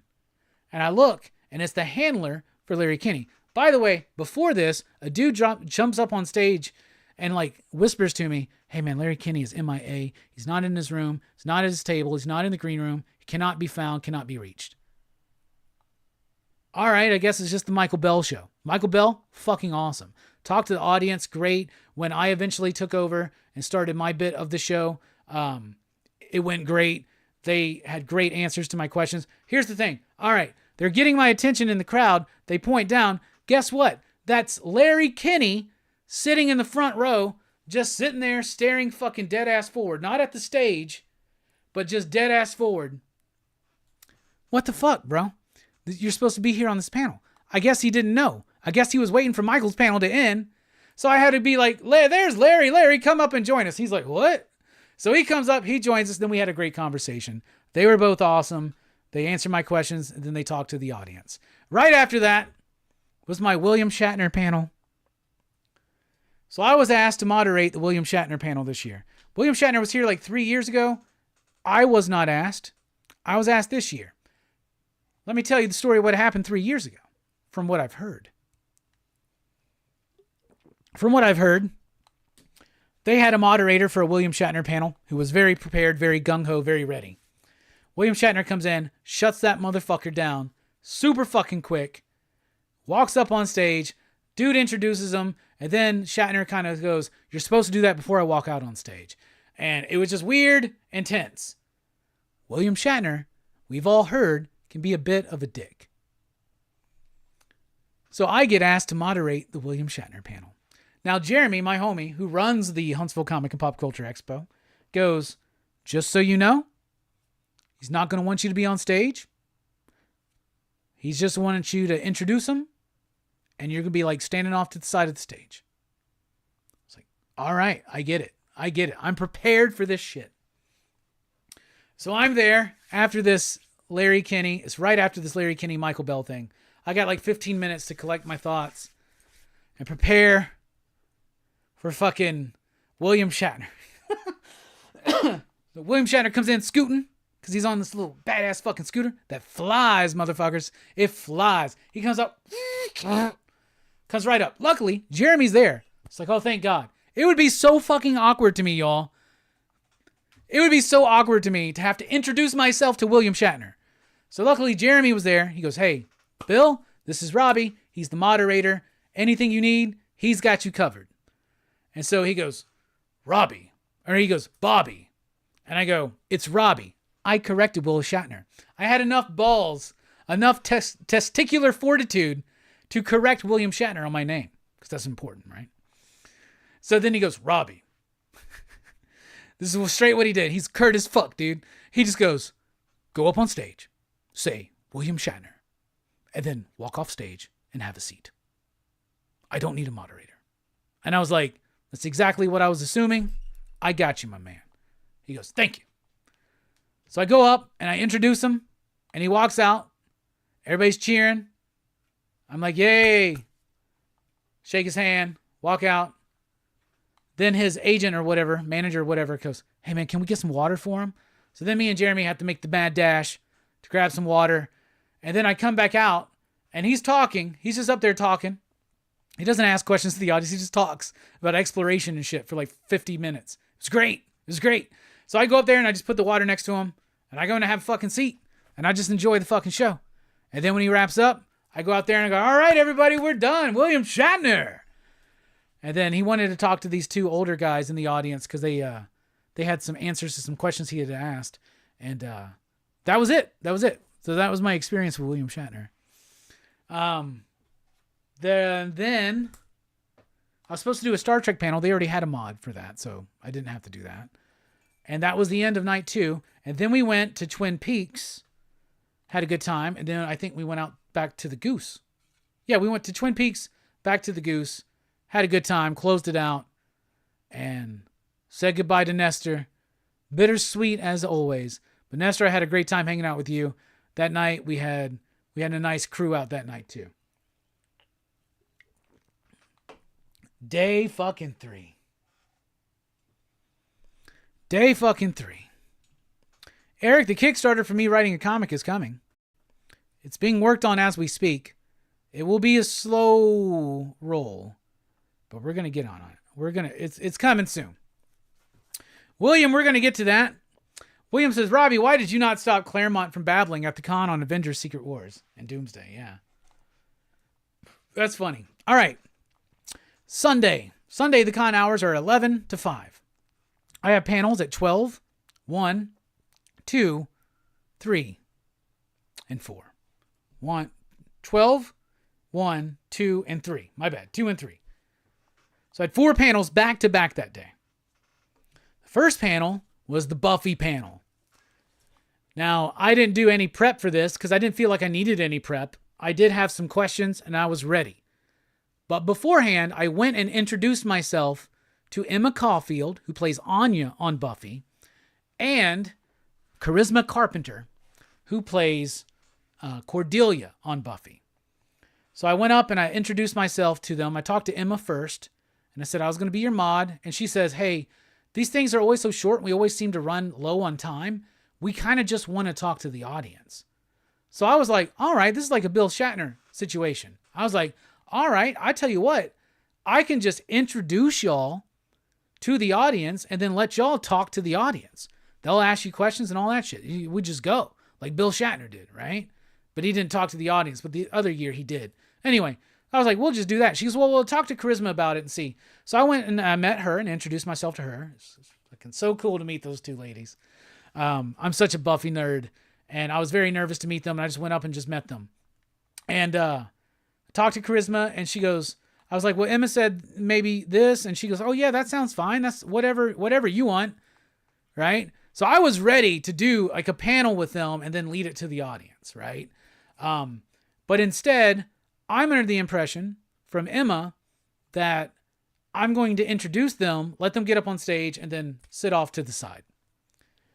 So I do that. I introduce them, right? They come in. I say what's up again because they already know who I am, and that's key, y'all. If y'all run panels, Bueller's right. It's key. Go introduce yourselves to these people first.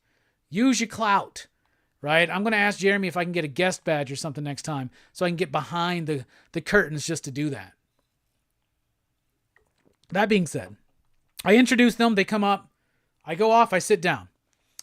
They start up, and Emma goes, we usually have like a mod for these things.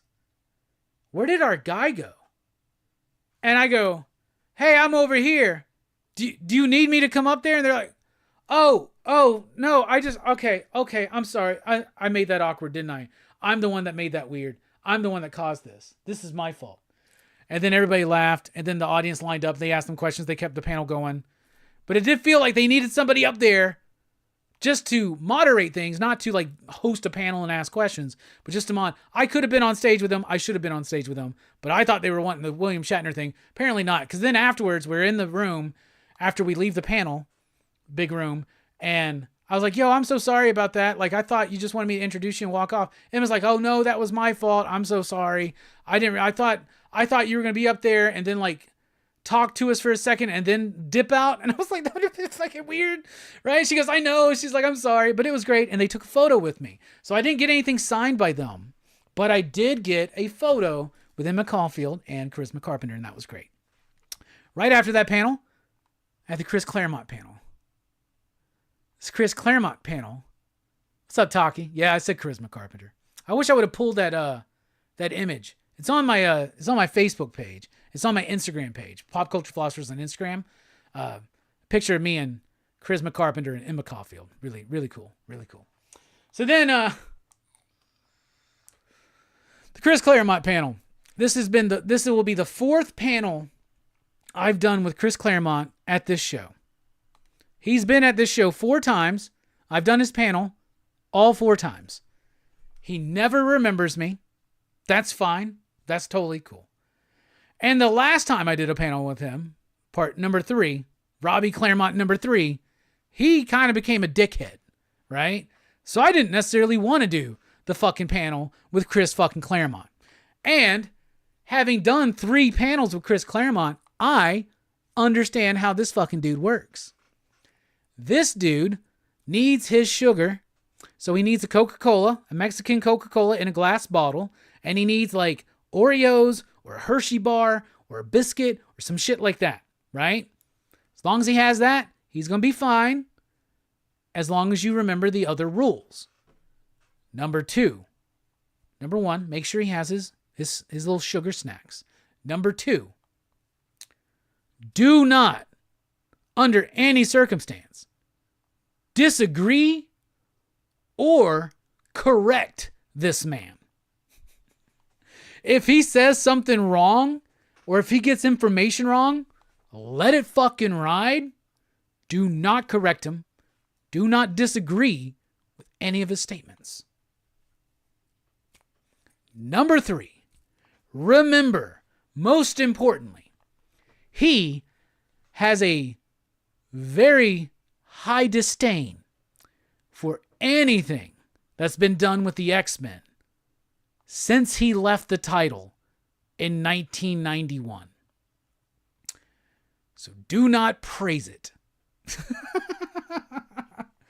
Do not mention how much you like the Hickman stuff or the Grant Morrison stuff or anything like that, or even the Scott Lobdell stuff.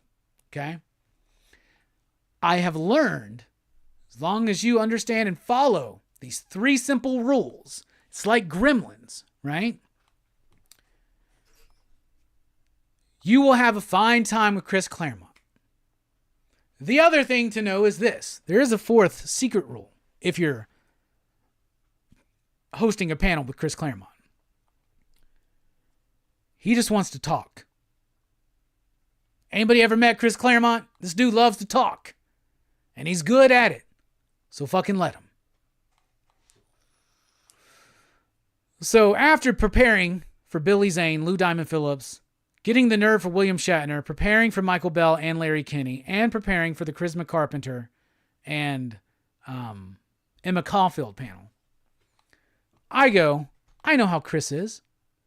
I'm going to ask him to talk about his new book, Wolverine and Kitty Pryde. I'm going to ask a couple questions about that so that he knows that we're plugging his next book that's coming out this Wednesday. And then I'm just going to let him fucking cook because I know that Chris Claremont's just going to ramble. So I get up there and it's like, hey man, it's me. What's your name? Robbie. Okay, yeah. We've met multiple times. It's okay. Don't worry. We spent hours together, Chris Claremont. Me and Chris have literally spent like 5 fucking hours together probably. But anyway, whatever. I brought up Chris Claremont's 2000s run, the second panel I ever did with him. And I brought up Fantastic Four. I had my panel 1 and panel 2 were very much inquisitive panels, right? Panel 3 went a little bit off the rails. But panel 4 was just me like just fucking gonna let Chris cook, right? So I asked him about Wolverine and Kitty Pryde, which is a sequel to Kitty Pryde and Wolverine. He was excited to talk about that. He just starts rambling. We eventually start asking questions. But during his ramble, he starts fucking spouting off all this shit about Avengers Doomsday and Secret Wars and Tony Stark's playing, or like Robert Downey Jr.'s playing fucking 4 versions of Tony Stark's, and Chris Evans is back as Captain America, but also a young Cap and an old Cap and a Hydra Cap and evil Cap, and Elizabeth Olsen is back as a good Scarlet Witch, and Psylocke's going to be in it, but she's not going to be Asian, and Wolverine's going to kill somebody important. He starts Famke Janssen signed back on. He just fucking goes the fuck off. Now, here's what's funny. At the time that this happened, I'm just thinking, this motherfucker is just spitting out every fucking headline and rumor he's seen on his socials over the last fucking few bits. I never during any of that thought that he was delivering inside information. I feel like he was talking about the confusion. His basic statement was this, and I can say that because I was there. Because here's the thing, this has been picked up. This was on the John Campea show. It got picked up by superherohype.com, comicbookmovie.com. Somebody was there, and the headline went out that Marvel writer reveals massive Avengers Doomsday and Secret Wars spoilers, right? And 62 Lefty Blues pointed out that, what's that channel? Nerdrotic or something like that? They did a live show. I watched a little bit of it where they were talking about it, but they actually started it with a clip from the fucking stream of the panel. And I'm just sitting there just like, I'm just sitting there. So like I'm viewed a lot on that channel now. That's cool as shit. But that's me in that clip. Just like at this point, I was no longer interviewing or asking questions of Chris. I was just letting this motherfucker go. And then he would like eventually get an audience question out, right? We'd pick an audience member. But at this point, he's just rambling. And I'm like, this motherfucker is he was basically saying this is going to be confusing. His whole point, I can say this, right? This is the thing. His whole point with all of that was to say, this is all too much. It's all confusing. Why not just make an X-Men movie? That was what his whole point was, right? But it's been picked up like crazy. John Campea, which is a channel I follow and watch, brought it up. I just wish they had video of it. Then I would have been on the John Campea show. But they didn't pull the video. But yeah, that's pretty fucking funny that happened. Jeremy messaged me and he was like, bro, did you know that you pulled some fucking spoilers out of Chris Claremont? I was like, I didn't do fucking shit. This dude just started fucking spitting about it. He just started talking about it out of his own volition. Like, just starts fucking talking and mentioning all this shit. And I just remember being like, this dude has no idea what the fuck he's talking about. Like, I don't think any of that shit's true. Maybe it is, but I think that he was just... Chris Claremont has been a consultant on X-Men movies. He's been a consultant back in the 90s with James Cameron, Stan Lee. They were in that meeting together, all that shit, the famous meeting where they were trying to get an X-Men movie made by James Cameron. And then Stan Lee goes, so James, I heard you like Spider-Man. Chris Claremont's dreams were crushed. And I know he's been a consultant, but I don't think he's a consultant in the MCU. But then again, the X-Men, the OG X-Men, or the Fox OG X-Men are in the movie. So maybe he has some knowledge, but it is crazy. This dude didn't give a shit about, he was just talking like this was like what we knew. And then everybody in the audience was like, what? Like there was a reaction in the audience where they're like, what? And then like, I'm just like, this guy's full of shit, right? I'm just going to let him fucking talk. Like, I'm not here to fucking, once again, I've learned my lessons. Don't interrupt Chris Claremont. Don't disagree with Chris Claremont and do not fucking correct Chris Claremont. So I just let him fucking say what he wanted to say and it got picked up. So publicity is cool for the Huntsville Comic and Pop Culture Expo as well as for Rockin Robbie, because that's me. That's me, y'all. I guess I did that by providing a situation in which Chris Claremont could just freely talk about whatever he wanted to, which caused some headlines. But I don't think there's much credence to what he was saying. I just think he was talking about rumors and shit. And just talking about it feels to me, and I'll tell you this, his whole point was all these Iron Men, all these Captain Americas, all these Scarlet Witches, all this and all that. Why not just make an X-Men movie? That was his whole point. And his ultimate point would be, why not just let me write and direct an X-Men movie? Which is super fun.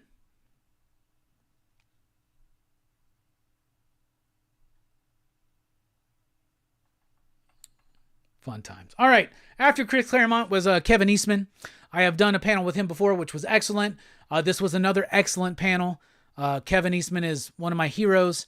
We talked about lots of really cool stuff. Then we went to the audience, and it was a great panel. It was another great fucking panel with Kevin Eastman.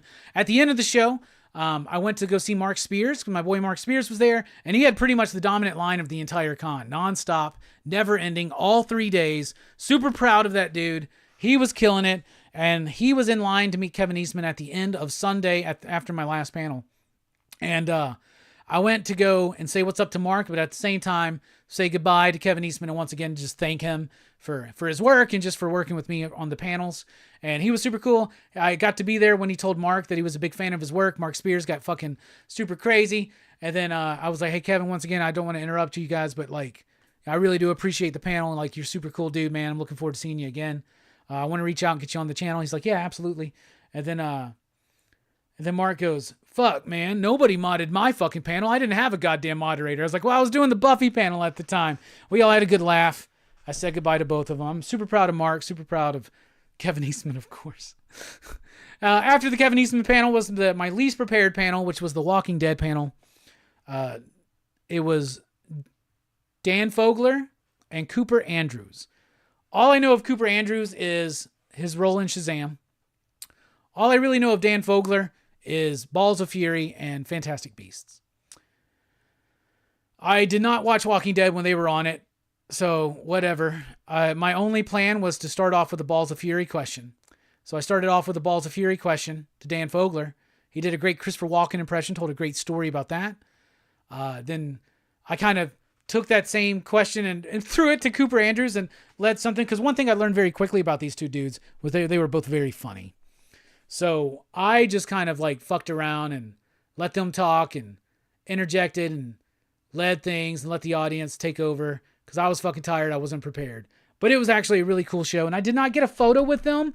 They asked me, "You want a photo?" And like the handlers and shit, and I was like, "Oh no, I'm good." And I was like, "Why did I not take a fucking photo? I should have taken a photo." Because they were really cool people, and I was so ill prepared for that fucking panel. And they were, it was, like I said, it was the end of Sunday. Everybody's tired. They were fucking tired. They were beat, but they were funny. So that was my experience with the Huntsville Comic and Pop Culture Expo. Then I went over to my girlfriend's and we watched Showgirls to get ready for a PCP movie night. We had a great PCP movie night about Showgirls. So yeah. Top 10 pieces of vampire fiction. That's a little bit much for me to do top 10. Well, Off the Dome, Dracula, number 1. There are these silly ass little fucking books called it's like Children of the Night, Lord of the Night, something like that. I don't remember. I still have some of them. They were stupid. I'll throw that in there. And now I'm thinking about movies. Near Dark, Lost Boys, vampire movies. Martin, the George A. Romero movie. What else? Nosferatu, the new one and the old. Ooh, we got 2 on that one.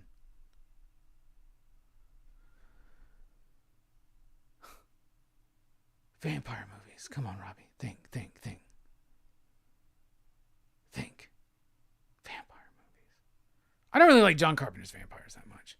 Not a big fan of 30 Days a Night. Once Bitten. Let the Right One In. That's 10. Cool. I did it. There you go. Carmilla, that novel, that original novel. And the Audible audio drama. Robbie is too good for photos now. Nah, man. Joko says, I saw Mark Spears here in Knoxville yesterday at a local comic book shop. He is so nice and told me about his new trading cards Kickstarter coming out this year. Yeah, Mark is a great dude. Monsters is a great dude. Mark is a great dude. Fable says, Showgirls was fun. Who knew that movie had so many layers? Absolutely. Do you get recognized often at conventions? You have become a staple in this community. Some conventions. The one that I probably get recognized the most is Heroes Con. Heroes Con, because it's more comic book focused. Like things like MegaCon, things like Scarefest. They're like more pop culture or horror driven. And Huntsville Comic and Pop Culture Expo, yeah, it happens, but it's because this is my hometown. But there was one person who I saw who was a fan of the channel.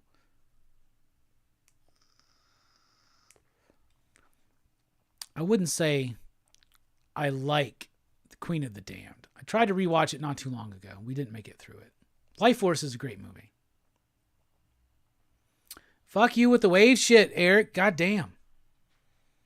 All right, y'all. We're about to take a quick break, but when we come back, Marvel in the 90s, a special surprise, show and tell, and the rest. But if you want to help out the cause and make me feel worthy of life, Send me a birthday present at the link below, and you could potentially also sponsor a PCP movie night. We got some real fun bits coming up here in just a moment, so don't go away. We'll be right back here on Rockin Robbie Live.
Pikeman 2000 says, "Where do you get your comics from? Need that Frankenstein bookplate." Where you been, man? Manager of the Deep, Comics Games, been here 10 years. The YouTube is more recent than the manager position. Where you been?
All right, everybody, welcome back here to Rockin Robbie Live on Pop Culture Philosophers. I am your host, Rockin Robbie Billups. We've had a great show already. DC sneak peek, my experience at the Expo, including my brief encounter with William Shatner. I said the DC sneak peek already. We talked about Free Comic Book Day, all that stuff. We got a lot of fun on the way, including the return of Marvel in the 90s, another surprise, show and tell, and more here on Rockin Robbie Live. Thank you all so much for being here. It is here. We are here to kick off the official start of Robbie Week. It's the week of my birthday. My birthday is on Saturday. If you feel so inclined to send me a gift, like that video, like this video, share this channel, subscribe if you haven't already. Join us over at Facebook and on Instagram. Follow us there. If you're on Facebook, join the PCP Army. That's the official Pop Culture Philosophers Facebook group. You can find me on X over at the Rockin Robbie. All those links are in the description below, including links to our website where you can find merch, t-shirts, mugs, shit like that, and even more. Show your love for PCP. Anyway, outside of that, you can also support us and say happy birthday over at patreon.com/PCP by joining these fine PCP station generals right there, or with Super Chat, or with the tip on CashApp or PayPal. All those links in the description. The Patreon, of course, and you can buy me a gift through Amazon. Link in the chat right now, pinned at the top of the chat, in the description. Send me things, validate my life and existence here on YouTube. Thank you so much. I appreciate you all. All right. Coming up here on PCP this week, we are kicking off Crew's Choice. We're starting Crew's Choice with anime. That's right. We're doing anime. The first 4 Crew's Choice picks from me, Hammer Time Holshoe, Jelani, and Brooks all have to be anime movies. And my pick is Akira. All right, so let's go ahead and reveal the full Crew's Choice lineup. Y'all ready for that?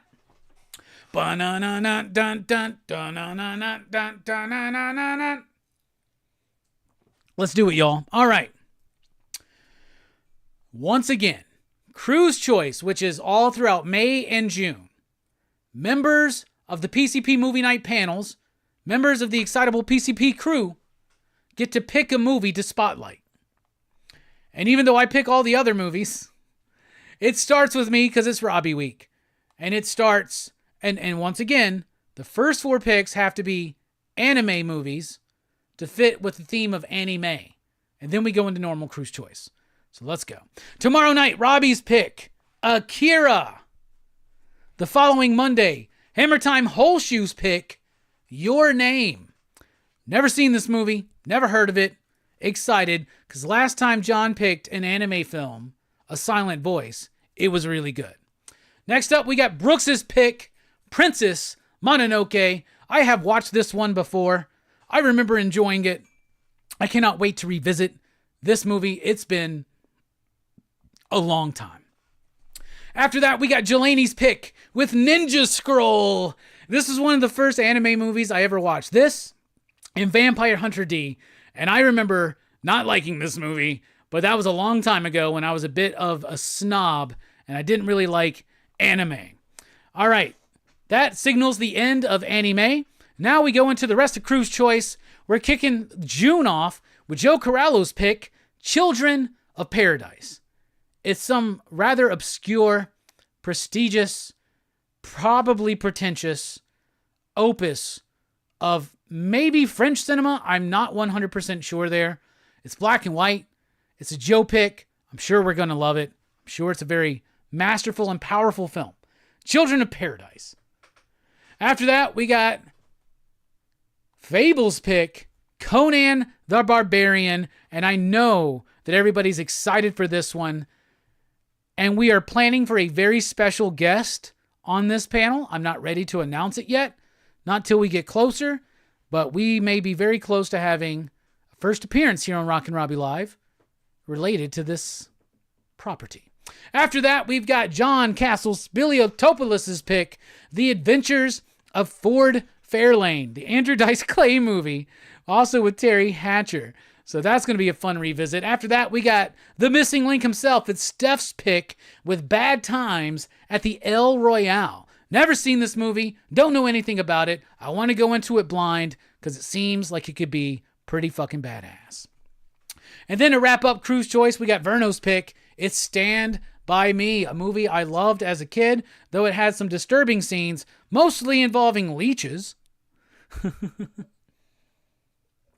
And I'm excited to revisit it. It's been forever. So there is your Crew's Choice picks, y'all. Robbie's pick, Akira, tomorrow night. And then for every following Monday, Your Name, Hammer Time Whole Shoes pick. Princess Mononoke, Brooks's pick. Ninja Scroll, Jelani's pick. Children of Paradise, Joe's pick.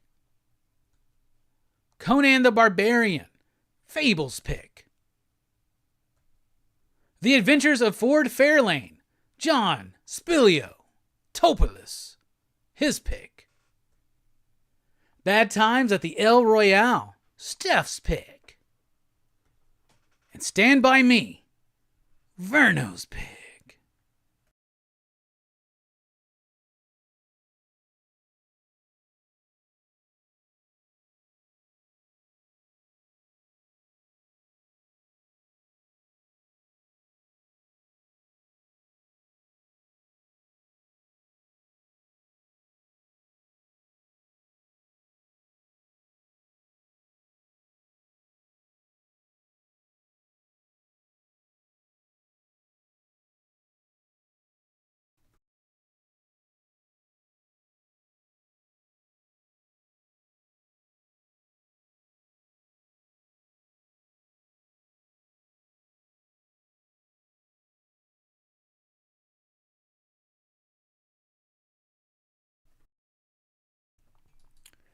Yo, watch The Adventures of Ford Fairlane be the next fucking 500K viewed video here on the channel.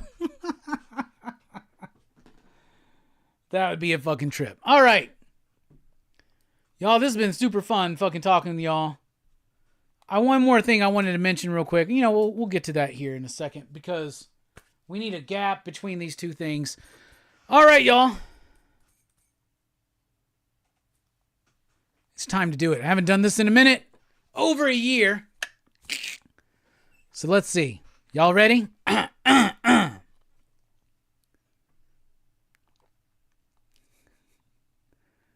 set up. All right, we're ready. All right.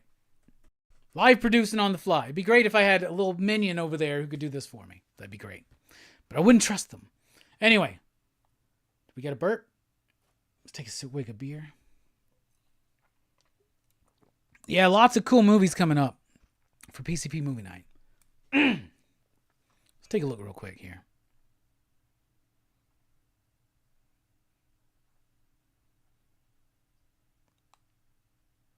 Miyazaki is a goat, says Link. Hell yeah.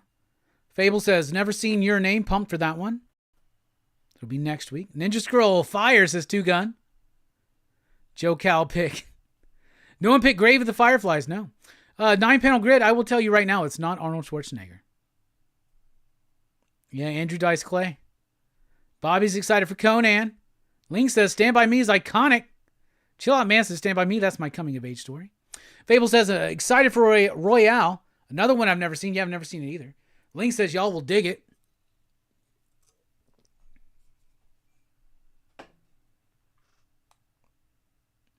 I like how Robbie called out everybody's picks. So if you do like it, you can't blame him. That was a freaking heel move, Robbie. What are you talking about? Take a hoot, Robbie. Oh, I called out everybody's picks. Yeah, you're right. You're right. So if you don't like the movie. Oh, and we got a super chat from Chocos. I don't have any tequila, but let's do a little bit of a beer chug for you, my man. Chocos!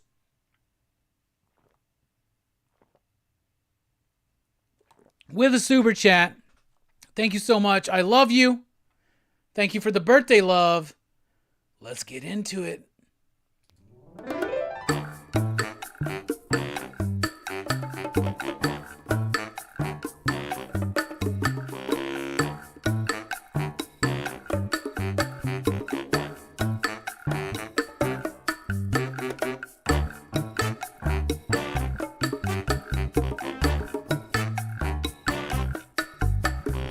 Let's do this shit.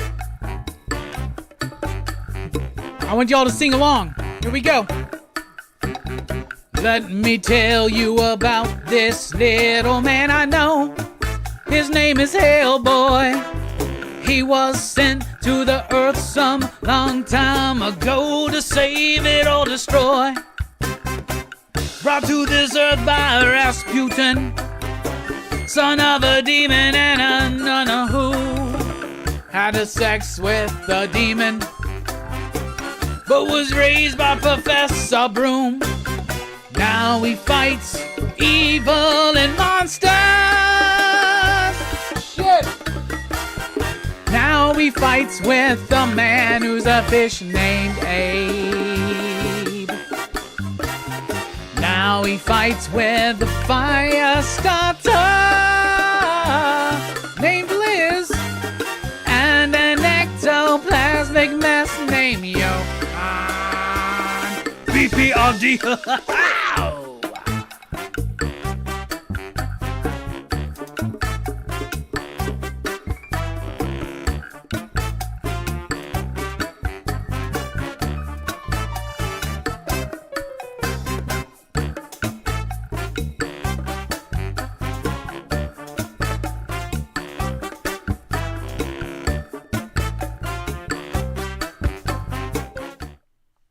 It's always fun. Thank you so much, Chocos. Appreciate you. All right, it's time for a return of a beloved classic. It's been a while. It's been a minute. It's been a long time, but we shouldn't have left you without a dope beat to step two, to step two, to step two. Because now we go back how far back in time to our favorite era, and we revisit Marvel in the 90s. And today we're talking about Wolverine 133. What the hell are you talking about, Robbie? That's right, Wolverine 133. What a random issue of Wolverine to talk about on the return of Marvel in the 90s. Well, not so much. Why? Because this is the return of Erik Larsen to Marvel Comics.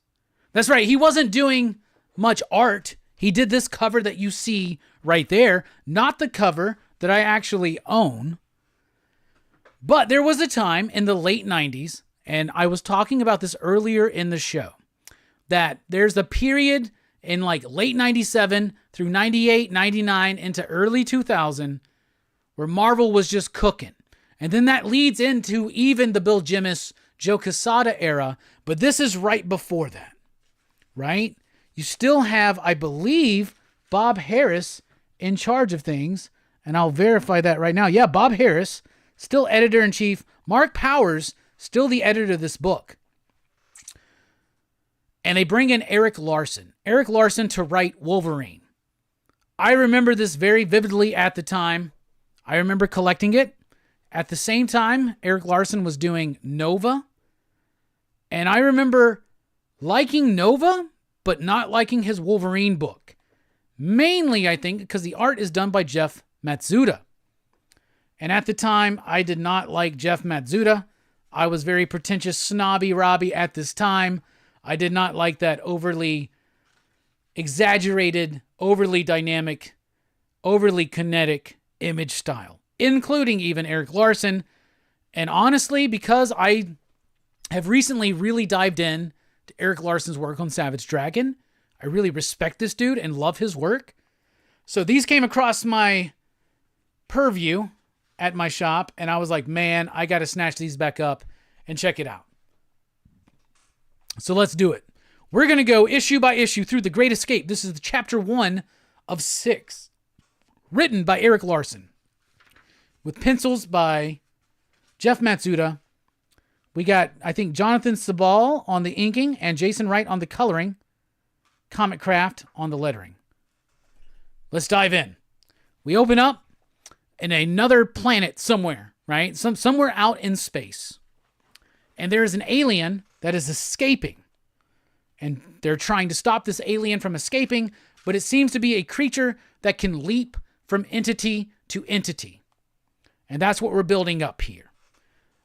Alien escape, from an entity that can leap from a person to another person.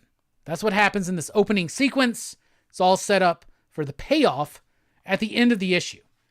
Artwork can be a bit unclear, but it does have this manga influence that we were getting in the late 90s. And I see you, Link, out there talking about, so you like Joe Mad. Yeah, I loved Joe Madureira, but there was something that was a little bit more cluttered about Jeff Matsuda's work, and I do still believe that holds true in this issue. However, there are moments that really stand out. Now, for instance, this opening shot on where Logan is. So we get that opening scene of the alien escape, and now we have Logan shooting pool with Carol Danvers, who we knew as Captain Marvel, but at this time, she was known as Warbird. And she was going through a story arc spearheaded by writer Kurt Busiek in his Avengers run in particular, and in his Iron Man run and others, where she was going through a period of deep, dark alcoholism, right? And one of the things I loved about Marvel at this time is that they did have an interconnectedness. There were events that happened in Kurt Busiek's Avengers books that reverberated out through other books. Direct tie-ins like Quicksilver or Captain America, and of course Iron Man, but also even here in Wolverine. You got Eric Larson coming in to do a run on Wolverine. He hasn't been working at this company for a while. He's writing Wolverine, and he's actively tying in some of the story arc that had been building up issue to issue already. So I like that, and I appreciate that. Now, I know a lot of people in hindsight have looked back on the Carol Danvers alcoholism story as, I don't know, like a wrong step or something like that. I highly disagree with that. What's the difference between her journey through alcoholism and Tony Stark's in Enemy in a Bottle? Like, what's the fucking difference? There is no difference. Why are we holding Carol Danvers to a different style? This was a very intriguing story that broke down this character only to build her back up to greater heights. And I love the fact that Marvel cared about sharing an interconnected universe.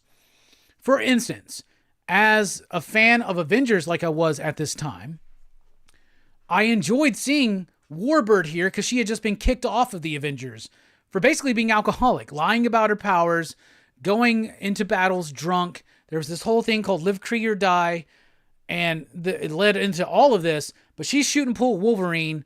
She's talking about she got kicked off the Avengers. Wolverine's noticing that she's drinking a lot. And then a news break-in, a news bulletin on the screens. There's this villain named Powerhouse. I don't know if this is her first appearance. I'm not familiar with this character, but she shows up. The UN's having these peace talks on mutant-human relations. She's a mutant there to like tear ass through the mutants and all that shit. Meanwhile, Carol Danvers is getting a little tipsy, literally throwing herself at Wolverine. Wolverine's concerned and noticed, but he's got to go take care of this situation at the UN because if it involves mutants, it involves him. Meanwhile, he's thinking and talking about her, and it's adding to that overall Marvel vision, right? One of the reasons why the MCU worked was the interconnectedness. We used to get that in Marvel Comics. Once again, not trying to harp too much on this because, I don't know, but this was just an era of Marvel I really liked where it felt like everything was connected, where you would have a situation going on with Carol Danvers that would bleed over into other books. And her story, like if you wanted to have, like, say, the Carol Danvers omnibus, you would have to have books like this Wolverine storyline in there, right? So she wants to suit up and go into battle with Wolverine. He's like, you're too drunk. She's like, you're a hypocrite. I saw you drink more than me. Eventually he goes, but I got a healing factor. It's, you just don't get it. You just don't, I can't really get drunk. You're hammered. But against his better judgment, he lets her fly her into this battle scene. And then it's just typical Marvel comic book shenanigans. Now, I don't know the creative process behind this book, but it feels like what Eric Larson would have done layout-wise. So I'm pretty sure there were thumbnails given to Jeff Matsuda. And I haven't really mentioned him too much, but at the time, I did not like his work. I thought it was a little bit clunky. It does have that manga influence. And once again, this is just Wolverine fighting Powerhouse.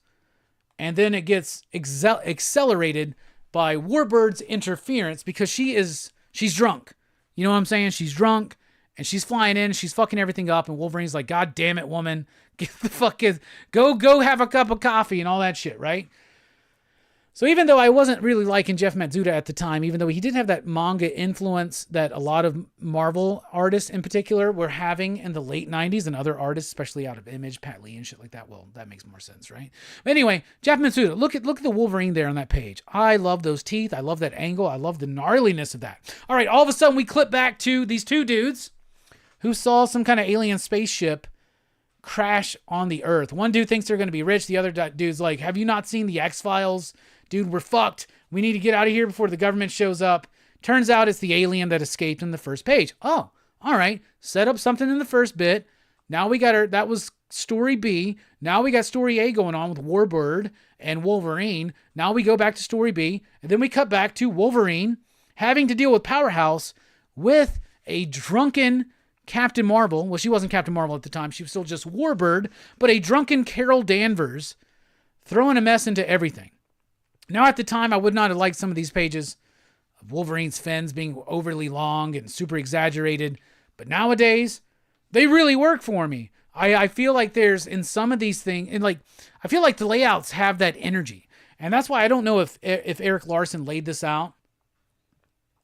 Like if he did thumbnails or some shit like that. Feels like potentially maybe he did. But I like the art better now than I did back then. And that Wolverine page right there, that's a splash page. That would be a page to own. You know what I'm saying? Jeff Matsuda's got this small manga-esque, chunky type size, style that I really, really do like. But there's basically just a big fight scene. Powerhouse is like, how can you defend the humans? How can you betray mutants? Just your typical shenanigans right there. Warbird, in the meantime, she completely gets wasted and taken out. That's where Wolverine goes ham. Takes care of Powerhouse. Then realizes that his friend is in dire need of help. Then all of a sudden, colliding plot B with plot A, that vehicle of those dudes who found the crashed alien spaceship crashes into our scene. Wolverine goes to investigate. Dude's obviously possessed by whatever alien entity that is. Carol wakes up, realizes she's got a headache. It's not just because of the alcohol. Goes to see if Wolverine's okay. And as he turns around, what a badass fucking image. A possessed Wolverine with the promise of every hero in New York City versus you-know-who in the next issue. And that is Wolverine 133. Here's my issue. I got a different cover. It's Warbird and Wolverine doing the fastball special. Notice Wolverine's got bone claws at this time. I've already expanded on the Carol Danvers journey. This is at the time where Marvel was doing these gatefold covers that typically what they would do is they would introduce you to all the characters in the story and the previously on this page, but then they were truncating it to sell more ad space. There's a lot of ads in this, including an ad for the new Timbaland album. You don't see that in comics so much anymore, right? But it's printed on a newsprint type paper. The coloring works really well. There's lots of different colors used. It just doesn't have that browny orange sense to a lot of comics that a lot of comics of this era have. Overpower card game was still in play. Whew. That was some rough times. But you'll see a lot of gaming advertisements. The colors pop through. It's a little bit more colorful than some of the other ones. So it works for me. Would I have liked it more if Eric Larson would have done it? Yeah. But if Eric Larson was drawing one of these books that he was doing, like I said, he did this in Nova, and there was other works that he did. He did draw a world's Greatest Comics Fantastic Four series, which I should dig out and find that. But you have lots of ads, and that was a sign of even post-bankruptcy, kind of a healthy Marvel, selling ads for games and the Kubert School and Timbaland albums and shit like that. But I love the look and the vibe and the feel and the thickness of the paper and the way that the colors print on the paper. They were really figuring out digital coloring on this paper in the late 90s. And as they were figuring it out, they then shifted to glossy paper which has raised the cost of comics. And now, if you wanted to do something like this, Marvel wouldn't have it printed properly. I guarantee you. But this is good stuff. I liked it. I had a lot of fun with it. I picked it up for a nostalgia tinge. It holds up. I like it better than I did back then. It's a good setup for a story. You got different things going on. You're carrying on the Warbird story from Avengers. You're kicking me off into a new era of Wolverine. He's possessed by some alien entity. We don't know shit about that. And it leads me into the next one. You promised me everybody in New York versus Wolverine. Fuck, I'm signed up. I'm good to go. In hindsight, and now in modern times, I would look at this and I'll give this a good solid 4.0. You digs. And that has been your presentation of Marvel in the 90s. All right, there we go. That was fun and harmless. We're going to continue that on maybe next week. Y'all let me know what you think.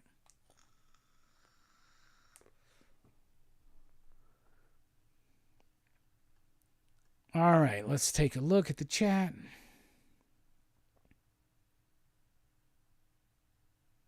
Eric says, Robbie, I got you one of your wish list Blu-rays. Perversion, something like that. Happy birthday, dude. Well, thank you so much. I appreciate it.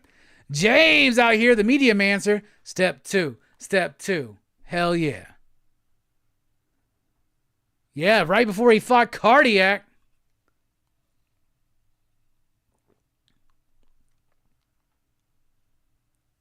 Nine Panel Grid says, I dig Matsudo. Kind of like a mashup of Joe Mad and Chris Pachalo. That's well put, actually. Chill Out Man says, just want to know one thing. Did Wolverine smash Miss Marvel? Don't look at me like that in the chat. You know how Logan is. All right, so in the book, one of the things that is mentioned is, damn, she's throwing herself at me more than usual. She's snockered. Yeah. And they talk about their old times. Yeah. Wolverine and Carol, Logan and Carol, they fucked, bro. Pretty much confirmed by Eric Larson. What's up, Raul? How you doing? Link says, Wolverine smashed almost everyone. Chill.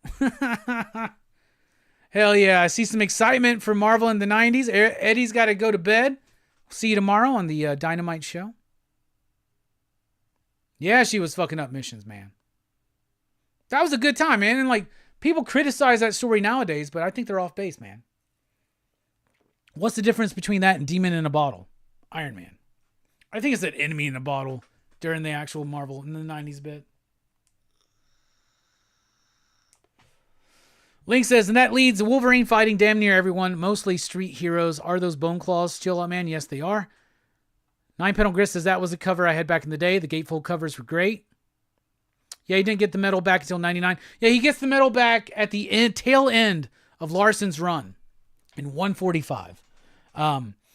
This run by Eric Larson starts like this with Warbird, goes into the street level shit, and winds up cosmic, y'all. It winds up cosmic as fuck. That's why I think this is a perfect thing to spotlight that's very rarely highlighted on Marvel in the 90s. Eventually clip out and put it out. I stopped clipping out the Marvel in the 90s with Youngblood #1.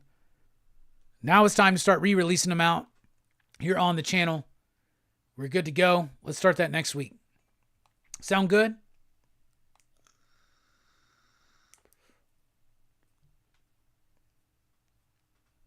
Chill Out Man says, I'd rather have that comic. You can keep Timbaland's album. I heard it. That's a decent album. I love people loving the ads, man. Hell yeah.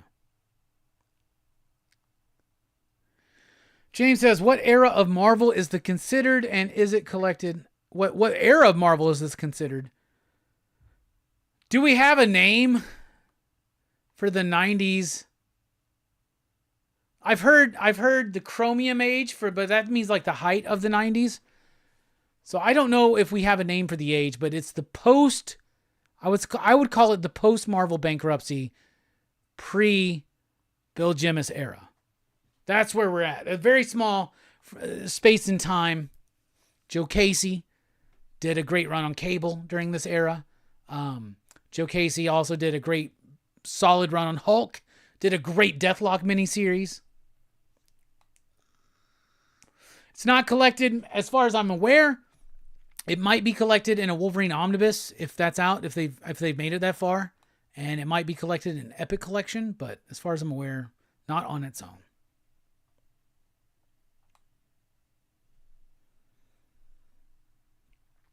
Well, Raul, we haven't been live on Rockin Robbie Live in about a month, but glad you're here. Perversion Story is the one you say. Thank you, Eric. I appreciate that station. All right. I promised you a special birthday surprise. It is Robbie Week, everybody. So if you're just joining us, we're collecting super chats for Robbie Week. We're also collecting birthday presents. If you want to buy a birthday present and potentially sponsor a future PCP movie night, go to that link I just threw out in the chat. It's also pinned at the top of the chat and in the description on the video. If you are watching this on the rewind, send me a birthday present. I'll give you a shout out. We got some birthday presents already in. We're going to show those off at Show and Tell. But I got a special present for you, y'all. But before we get into that, I watched for the first time this week the movie Freeway with Reese Witherspoon and Kiefer Sutherland. That movie was a fucking blast. I'd never seen that movie, and it surprised me through and through, and I really, really liked it. My buddy David was telling me about it. My girl was telling me about it. We finally watched it. I loved it. I loved it so fucking much. Freeway. What a great fucking movie. 4.5, you digs, out of 5. Got to put that on the PCP movie night list. Don't we? Quick and the Dead and maybe Freeway for next year? Depends on if people send me movies. Yeah, Reese made some bangers. Election's good. Cruel Intentions is good. Cruel Intentions is one I was just talking about. Man, we need to do that one, man. I fucking loved Cruel Intentions when I was a teenager. It'd be awesome to see what I thought about it now. All right.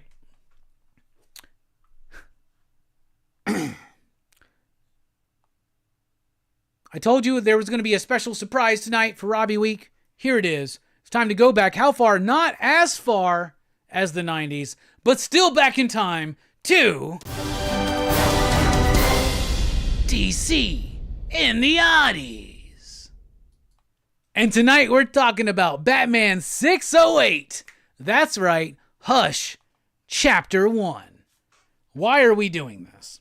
We're doing this for a couple reasons. Number one, Hush 2 is in stores right now. 2 chapters in, as we speak, of Hush 2. And I have been highly critical of Hush 2, chapters 1 and 2. I basically think they suck. I have also been rather harsh on Hush as a whole, the original Hush comic. People have told me over and over, this is the best book for a beginner to read Batman. Batman Hush. It's one of the best sellers at my comic shop. I have a love-hate relationship with Hush. Because I don't think it's the best Batman comic out there. I don't think it's the best comic book Batman-wise for new readers. And I don't think it's the best Batman comic book for Batman fans and hardcore fans. Or even Jim Lee fans. I have been harsh on Hush. So DC's been re-releasing these facsimile editions. They got them in foil. So I said, why not do an experiment? Why not revisit Hush, issue to issue, take all of it away, all of my criticism on the book, and here's the thing, tell the true, honest story about my initial response. When Batman Hush was announced, I was ecstatic. I was ecstatic, y'all. You telling me that Batman's about to be done by Jeff Loeb, who has just brilliantly crafted 2 amazing Batman stories that lasted 12 plus issues. Batman Long Halloween, Batman Dark Victory. He's doing Hush with Jim Lee. Jim Lee is going to be drawing Batman. Anticipation at a height. At the time, what did I think about Batman 608? I thought it was all right. But now, what do I think about it? Fuck dog. Let's dive in. All right. It was a big deal at the time. 2002. Nobody's reading comics. What can we do to pump Batman up? Batman had just had a run, which I mentioned earlier tonight in the streams. Greg Rucka on Detective. Ed Brubaker on Batman. Great run. Didn't sell very well. Brilliant stuff. Should be kept collected and perennial for everybody to enjoy. Look it up. Greg Rucka, Ed Brubaker on Batman and Detective. Great stuff. So this kind of upended that, replaced it. That's fine. This is after the Bruce Wayne fugitive Batman murderer story. That's fine. But we were hyped. Jeff Loeb had done nothing but good with Batman at this point. And Jim Lee is Jim Lee. So at the time, I thought the book was okay. Good opening chapter. What do I think now? Well, let's go through the book. Starts off with Batman picking a lock, has to use the acid, get through. There's an urgent situation going on. It's a hostage situation. We're getting decent enough Jim Lee artwork here. Nothing too crazy. Then we get this page.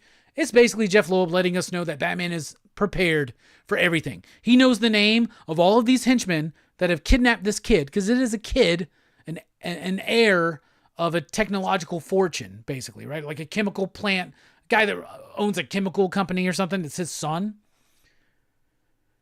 He knows everything about these individual henchmen and their weaknesses, so it does a good job of just setting up that Batman is badass. Slowly the reveal of Batman into him approaching the kid, saving the kid, the heroic shot. That arm, that right arm is incredibly big. Like, look at that bicep compared to his head. That's a little off kilter. That's a little off. Aside from that, what a great shot. And everything leading up to it's pretty decent. It's decent. It's Jim Lee. I don't know what you would consider peak Jim Lee. Everybody would have different answers. Some people would say X-Men. I might say X-Men. There's just something about that era. Something about Jim Lee's energy, passion, and X-Men number 1, 2, and 3 in particular. Wildcats gets a little cluttered. This is the first time we've seen some Jim Lee artwork in a while. But it works. It's a more polished, maybe refined, maybe less energetic and hungry Jim Lee, right? But it gets the job done. It's fine. So that's a great shot of Batman down there as he pop booms his grappling hook with the kid in the lower left-hand panel. And then he gets stopped by Killer Croc. Now, I remember at the time, I thought, what a crock of shit this is. Who is this Killer Croc? It's crazy. Killer Croc is a different design. He's big. He's bestial. He's dumb. He's wanting to eat him. It's weird. He's the one who kept the kid hostage. He's got this money. Keeps reiterating how much he needs this money. One of the things Jeff Loeb's doing throughout this book, by the way, is really selling Bruce's narrative. Like his narration. He, for instance, in one moment talks about, I imagine how Clark would handle this situation. He would reassure this kid, I can't be bothered to do that. Because Killer Croc shows the fuck up. When Jim Lee shows up to a character and says, hey man, I want to draw Psylocke like Elektra. I want to draw fucking Carrie Kelly Robin into the X-Men and create a new character. He gets to do what he wants to do. I guess he didn't like the typical version of Killer Croc, so he came up with this ultra mutated, monstrous version. And I remember at the time not really being sold on it, but being like an apologist for it, and other people were really upset with it. And I'd be like, yo, man, just let him cook. Maybe there's something going on that has mutated Killer Croc. And I guess that is exactly what happened, but it just didn't pan out. And in the very next, after Hush wrapped up, by the way, Brian Azzarello and Eduardo Rizzo did a 6-issue story that was really good with some great Dave Johnson covers. This was at the height of the popularity of 100 Bullets. And Killer Croc was a way different fucking dude. Again, just inconsistency. That paints this. But if you're just reading Hush on its own, you don't know much about Killer Croc. Why not? It's a more feral, monstrous version of Killer Croc. Is it as nuanced or as cool, in my opinion? No. But it's what Jim Lee wanted, and I think that's what Jim Lee got. I don't think this was Jeff Loeb's idea. A decent enough fight scene. You get some setup here. The briefcase of money gets whisked away by some mysterious figure. Jim Lee is obsessed with drawing the soles of Batman's feet. Batman gets the upper hand on Killer Croc. And even though it's a more bestial version of the character, it does lead to an exciting action sequence in this book. So you have Batman stopping a hostage situation. Killer Croc gets involved, a major Batman villain. And you get a very exciting action scene, right? So far, everything's being delivered that we want. Maybe a different Killer Croc than we want, but whatever. So Batman and the people, the police, they have their little, you didn't do it like we would have done, but you got the job done. Kid wants to hang out with Batman, but the money's missing. Where did the money go? Batman knows who's got it. So he goes after her. It's Catwoman. Catwoman stole the money, the ransom money, out from under Batman and Killer Croc and the kid. So Batman's chasing her. Really great silhouette kind of effect. Jim Lee is a big fan of Frank Miller. It's a little bit Frank Miller there at that bottom third panel, right? Then we got Batman chasing Catwoman. This is the story, spoilers, that has Bruce reveal his identity to Catwoman and really kind of cement the deal there. This is coming off the Ed Brubaker, Darwin Cook Catwoman run. And so they're leaning into that aspect of the character. I love that shot of Batman right there. It's very heroic, very Greek god-like. But then his cord, as he's in this typical everyday chase with Catwoman, his cord gets cut, because that's a thing that can happen, I guess. I remember having a problem with this at the time, but you know what? It is what it is. Batman falls to his death. Catwoman notices that he's gone, but doesn't seem to care too much. There must be something more there. We'll find out. But Batman falls to his near death, breaks his arm or shoulder on a gargoyle to break his fall, crashes down, and the bums come in and say, well, well, well, look what fell into hell. Then we end the issue with Catwoman showing up to who she wants to deliver this money to. Batman couldn't keep up. Whoever this person is says you sound disappointed. Would that matter? Not really, as long as you have the money. Who is it? No man or woman can resist her. First of all, nice ass shot, Jim Lee. But those asses ain't thick. But them Poison Ivy titties are. So we got a nice boob shot here of Poison Ivy.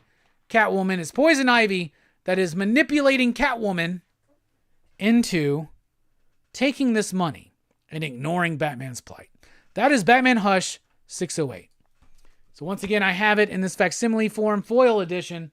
It has everything, including the ads. 2002, this book came out. We still got video game ads. We're talking about some of the worst eras of comics. Nobody was reading these things, but Hush has become a perennial book. You got a Starburst ad. I know I'm not trying to go on too much about the ads, but ads that are not just house ads in a comic book means that people still think there's relevancy. A Die Another Day, shitty James Bond movie. Cool that there's an ad for it in a Batman comic, because it's not something we see every day. At the time, I wasn't really sold on this Killer Croc change. It didn't last. It doesn't really have much ramification. I think it's just the way Jim Lee wanted to draw Waylon. Like I said, in the very next arc by Brian Azzarello and Eduardo Rizzo, the look completely changes. He's more human looking with filed down teeth. Doesn't make any sense. They're really starting to play towards the trade at this era. Even in Hush. Did they know that they were going to be making a perennial Batman favorite? I don't think so. I think they were hoping they would. I think they knew that Jim Lee was going to goose some numbers. People like Jeff Loeb because of Long Halloween, because of Dark Victory. Those are great books. And Jim Lee is not Tim Sale, but Jim Lee is Jim Lee. And Jim Lee is pretty Jim Lee here in a good way. I'm not trying to compare this to Batman Hush 2 because we're 20-something years removed, right? But that being said, the art here is some of the, I think, it's pretty solid Jim Lee work. I honestly think that he's cranked out some better work in All-Star Batman and Robin, which followed this but never got completed and is also a controversial subject. But the art's fine. Art's good. What is peak Jim Lee? I want to know in the comments, in the chat, if you're watching it live, what's peak Jim Lee? I think X-Men 1 through 3. That's like the peak of him and Scott Williams. But I'll tell you what, Batman Hush 608, it's a decent first chapter. I had fun with it. It was decent. Hostage situation, introduce us to Batman, have a major villain, have a big action sequence, have something dire happen to Batman, a cliffhanger, and then set up a mystery. First chapter, Batman Hush does a pretty good job. I would give it 4 out of 5. You digs. What do you think? Let me know live in the chat. Let me know if you're watching on the replay when we eventually clip this out, or if you're watching on the replay on the live. Anyway, that has been your iteration of DC and the Oddies.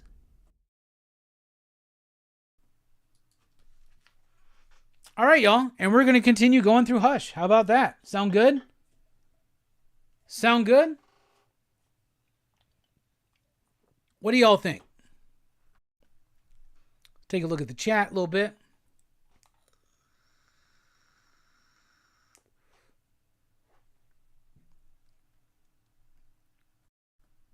Eric says, you were harsh in that G.I. Joe troll too. Yeah, I was.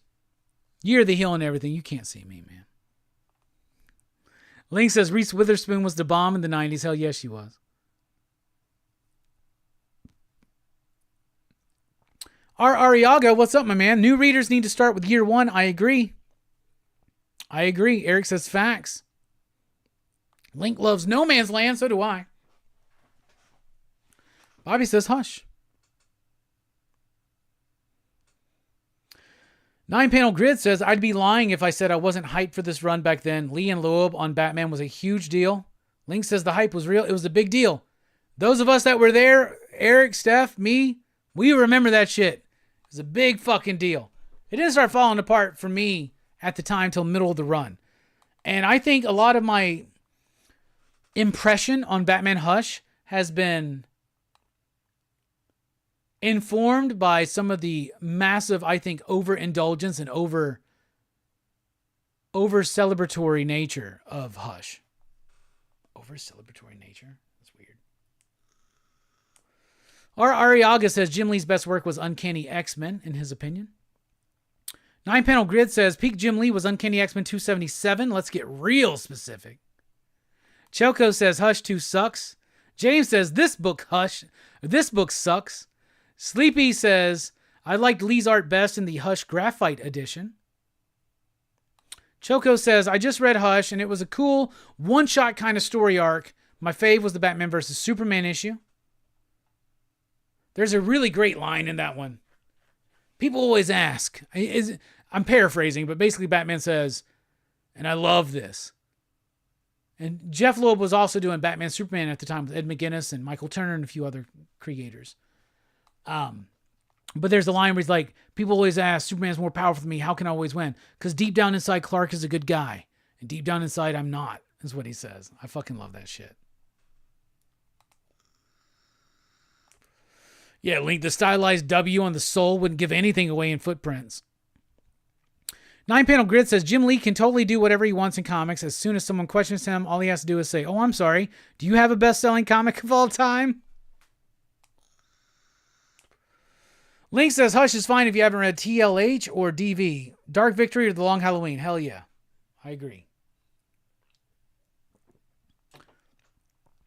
Rawl says, God, I absolutely could not care any less about Hush if I tried. My job ordered a bazillion copies and it's been a complete nightmare ever since. R. Ariaga says, the Killer Croc looked like one of the aliens from Wildcats. Like, yeah, one of the Damonites. R. Ariaga would give it a 4, you digs. Link would give it a 3.5. Bobby says, peak Jim Lee is Wildcats.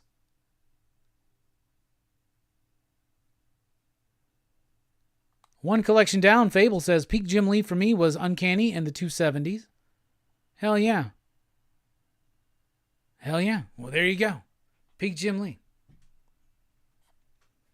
Who remembers when Jim Lee and Grant Morrison were going to do a run of Wildcats? Only put out one issue, says Link. I remember. One of the biggest disappointments. They did work together eventually on Multiversity.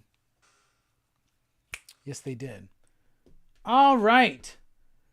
All right, y'all. It's time to get into show and tell. I talked about these Mobius books I had. I went and found them. I thought I had 3. I guess I only have 2. Either I've misplaced one, or the one I'm thinking of is the one I borrowed from Brian. But I have The Long Tomorrow. And I have The Airtight Garage. So, what they called Mobius 3 and Mobius 4. They did a bunch of these. I want them all. I thought I had one more, but I'm probably mistaken. Once again, just to show off, when I met Billy Zane, there's my Demon Knight photo signed for me by Billy Zane. Super cool, dude. Here's my La Bamba photo signed by Lou Diamond Phillips. Great working with you, it says. That was dope. I love that shit. My buddy David, who runs the video store here in town, let me borrow his whole run of Real Stuff. These are books by Dennis Eichhorn. And I read the first issue, and I really fucking liked it. I really liked it. I'm excited to dive more into it, but I wanted to show that off. This has been popping up in my life recently, too. People talking about that. All right. Birthday presents. Damien from Sleepy Reader 666 sent me 8.5 on Blu-ray. My favorite Fellini film that I've seen has been added to January 2026 PCP Movie Night. Thank you for the birthday present, my man. Love you, Damien. If you want to send a birthday present and sponsor a future PCP Movie Night, there's your link. All right. Then, our friends at Celluloid Dreams. Celluloid Dreams is a new boutique movie distributor. They do like Blu-rays and 4Ks and shit like that. They did Case of the Bloody Iris. They sent me a copy with all the fixins, and I reviewed it, and I loved it. Well, now they've had their second release, and they sent it to me too. It's Short Night at Glass Dolls, a beautiful set. It's got a book. It's got the movie on 4K, on Blu-ray. It's a 4-disc set. One of these might be the score. They're still promising that they're going to do the Tarantula movie that I'm excited for. So yeah, you got the 4K disc, you got the Blu-ray disc, you got a bonus disc, and you got the Grindhouse Paralyzed version, or the Grindhouse version and the Paralyzed version. Reversible slip, reversible artwork there. A big thick book about the movie, a beautiful slipcase. In addition to that,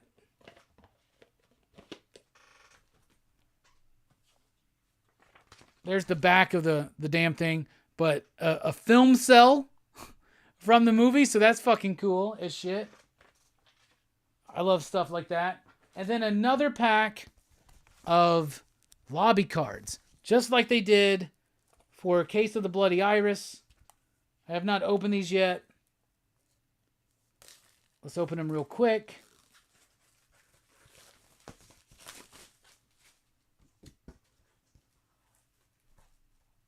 So I'm going to watch this movie, ideally this week, and do a review next week here on Rockin Robbie Live. But these are the lobby cards that we got.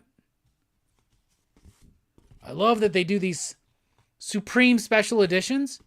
Even more so, I love that they send them to me. So, yeah, I'm excited to check this one out. I've never heard of this movie. Never seen it.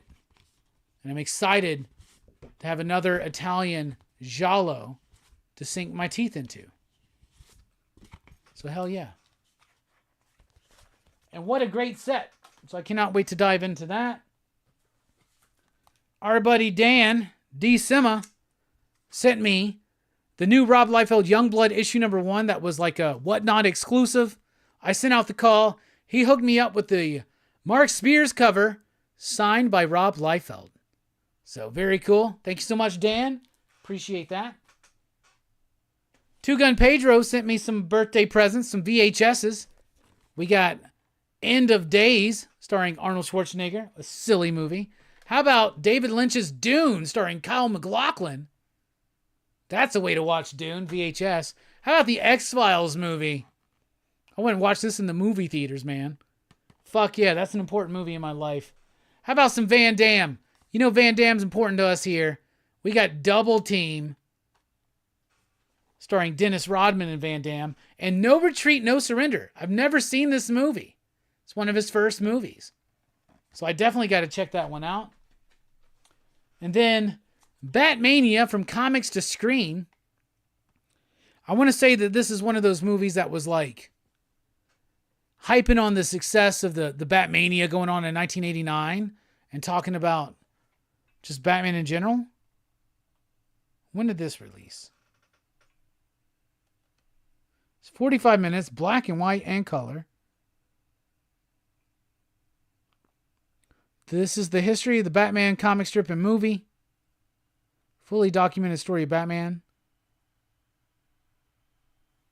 Came out in 1989, of course. So that's cool. And then very cool, one of my favorite movies, and I had my original copy on VHS right there, but the VCR I had before this one ate it. Two Gun Pedro rectified it and sent me a new copy of Go.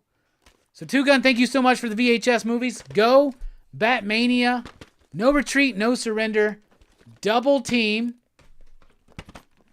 X-Files, Dune, and End of Days.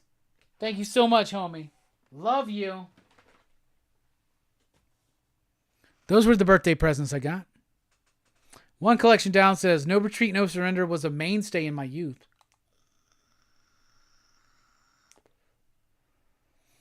Yeah, it was a Whatnot exclusive or some shit. Midtown, Whatnot exclusive. I don't fucking know, but I got it. Thank you so much, Dan.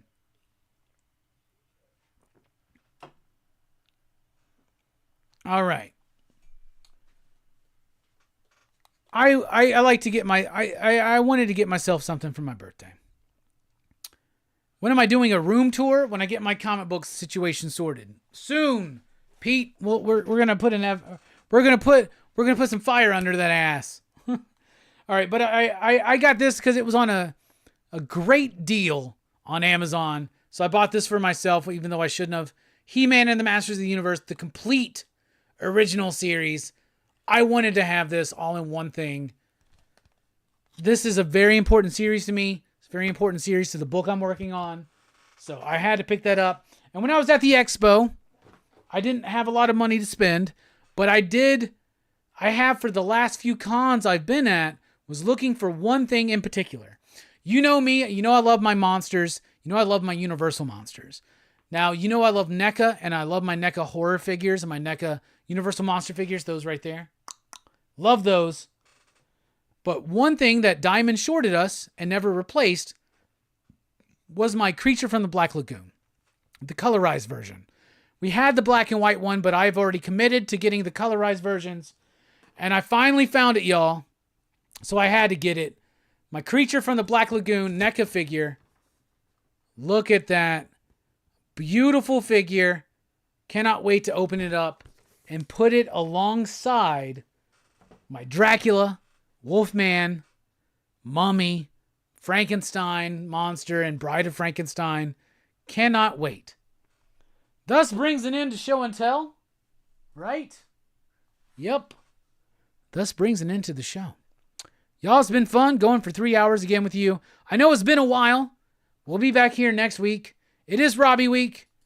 I do encourage everybody to buy me a birthday present at the link. The Amazon link. It's in the description. It's at the top of the chat. It's in the chat right now. I love y'all. I appreciate y'all. And here's another gift I'm going to tell you. Don't go away. Rockin Robbie Live is back, y'all. We're back and we're better than ever. We're dipping out. Station.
Never again comments, no mouse guard?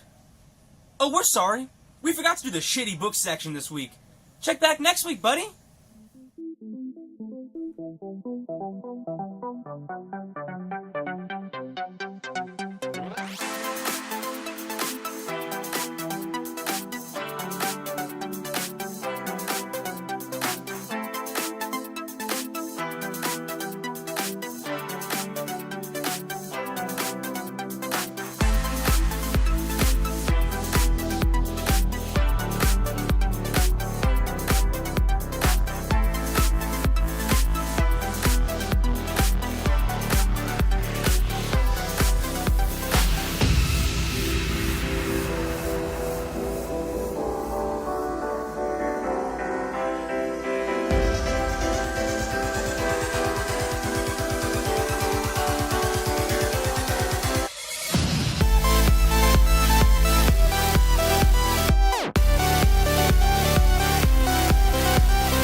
Shit ain't right, thinking all night. Used to be tight, all we did was fight.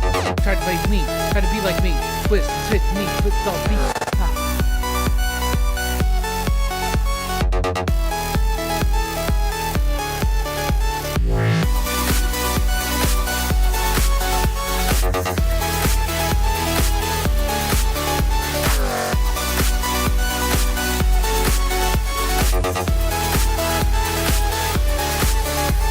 Don't need a degree in biology, psychology, or astronomy to ponder see, so follow me, because it's hard to see half-heartedly.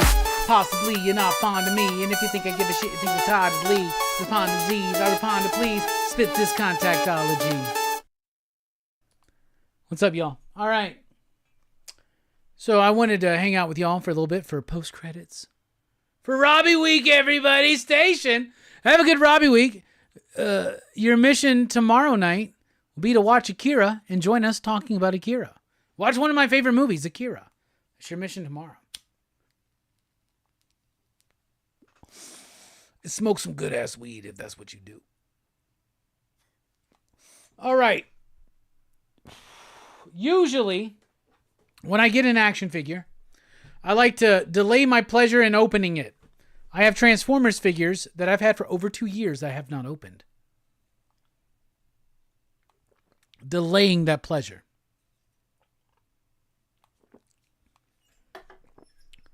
We're not doing that tonight. I showed off a figure, and I'm going to fucking open it. My creature from the Black Lagoon. I've been waiting for this motherfucker for so long. I got a space ready for him, right in between the Wolfman and the Mummy. Lon Chaney Jr., Boris Karloff, come and meet your enemy from the 50s. Yeah.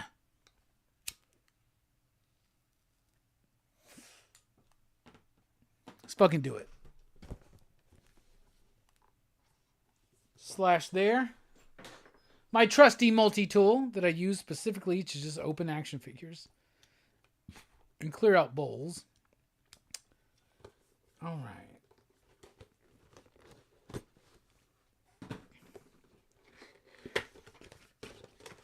Popping it open. I love to take these things. NECA does amazing box art. You can open it up and see the figure inside if you really want to. But I like opening the figures and then putting the boxes on display up there. So this one will be added up there. This is the colorized version. He's green. One of the things they did when they colorized The Creature from the Black Lagoon, which was a black and white movie. One of the first, if not, I think it was the first 3D movie, right? Correct me if I'm wrong. Creature from the Black Lagoon looks amazing in 3D, by the way. I've seen it in 3D. But on all the poster images, the lips are super, super red. I was worried this would be super red, but the lips are not that red. 2 different heads to go along with the regular head. Closed mouth, really open mouth. Different hands doing different things. So let's cut these goddamn bullshit plastic. They're not even twisty ties anymore. So you got to cut them. Let's free this Gill Man. Free the Gill Man. Y'all go try to find that Eric Larson Wolverine run. It's actually not going to cost you too much. Just got to find it. I'm trying to right now. I'm actively piecing together his Nova run. There's a few issues I need. They have them at mycomicshop.com. If someone wants to gift me those, just send a $20 donation through CashApp and PayPal, which is in the description of the video. Man, how many of these motherfuckers are there? All right, I think we can get them out now. Yes.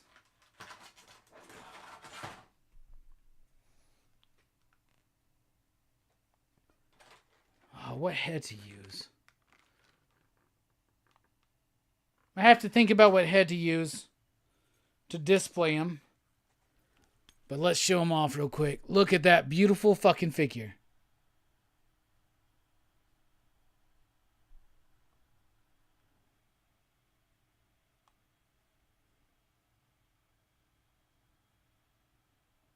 Look at that beautiful sculpt. That beautiful figure. The beautiful color on that figure. Very dark green. The red on the lips is not too gaudy. I might leave that face on him. The other faces are, let's pull them out real quick. So we got a bunch of different hands. They're just doing various states of this, right? But I want to know from you what heads we need to do. All right, so let's vote. What head to display the Creature from the Black Lagoon NECA figure with? This is option 1. Closed mouth. Y'all see that?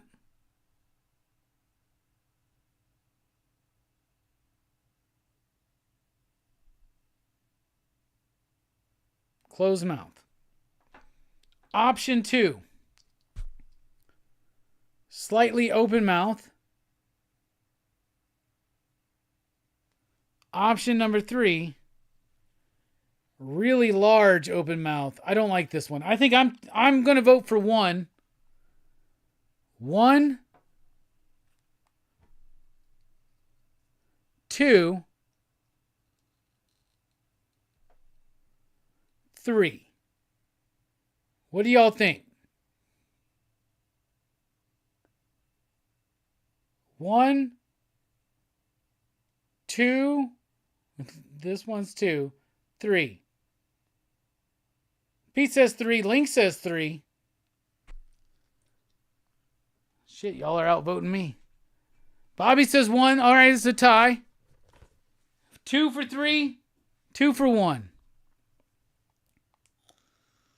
We need a tiebreaker. I think I'm going with closed mouth. Otherwise, I don't know if I like the super open mouth. I kind of like option 2, though. Mouth wide open, says Pedro. Oh, great. Shit. Let's do it. That's 3-2. We all know open is better. It's not that bad. There it is. Option number 3.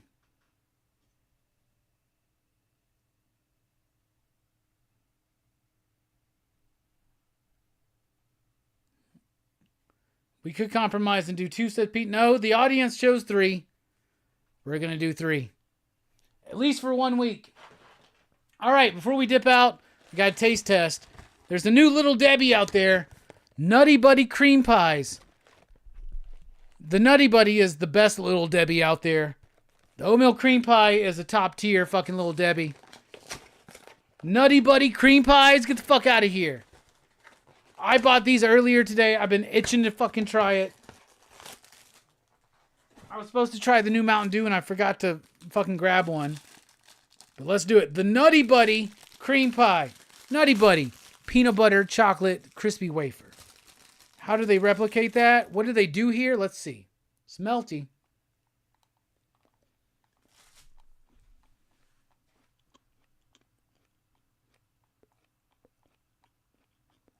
Interesting. All right, first thing I'm going to say is this. Some negatives. This shit's a lie. Look at the front. Look at the top. It looks like, and look at the bottom. Looks like the crispy wafer is in here. I was expecting crispy wafer.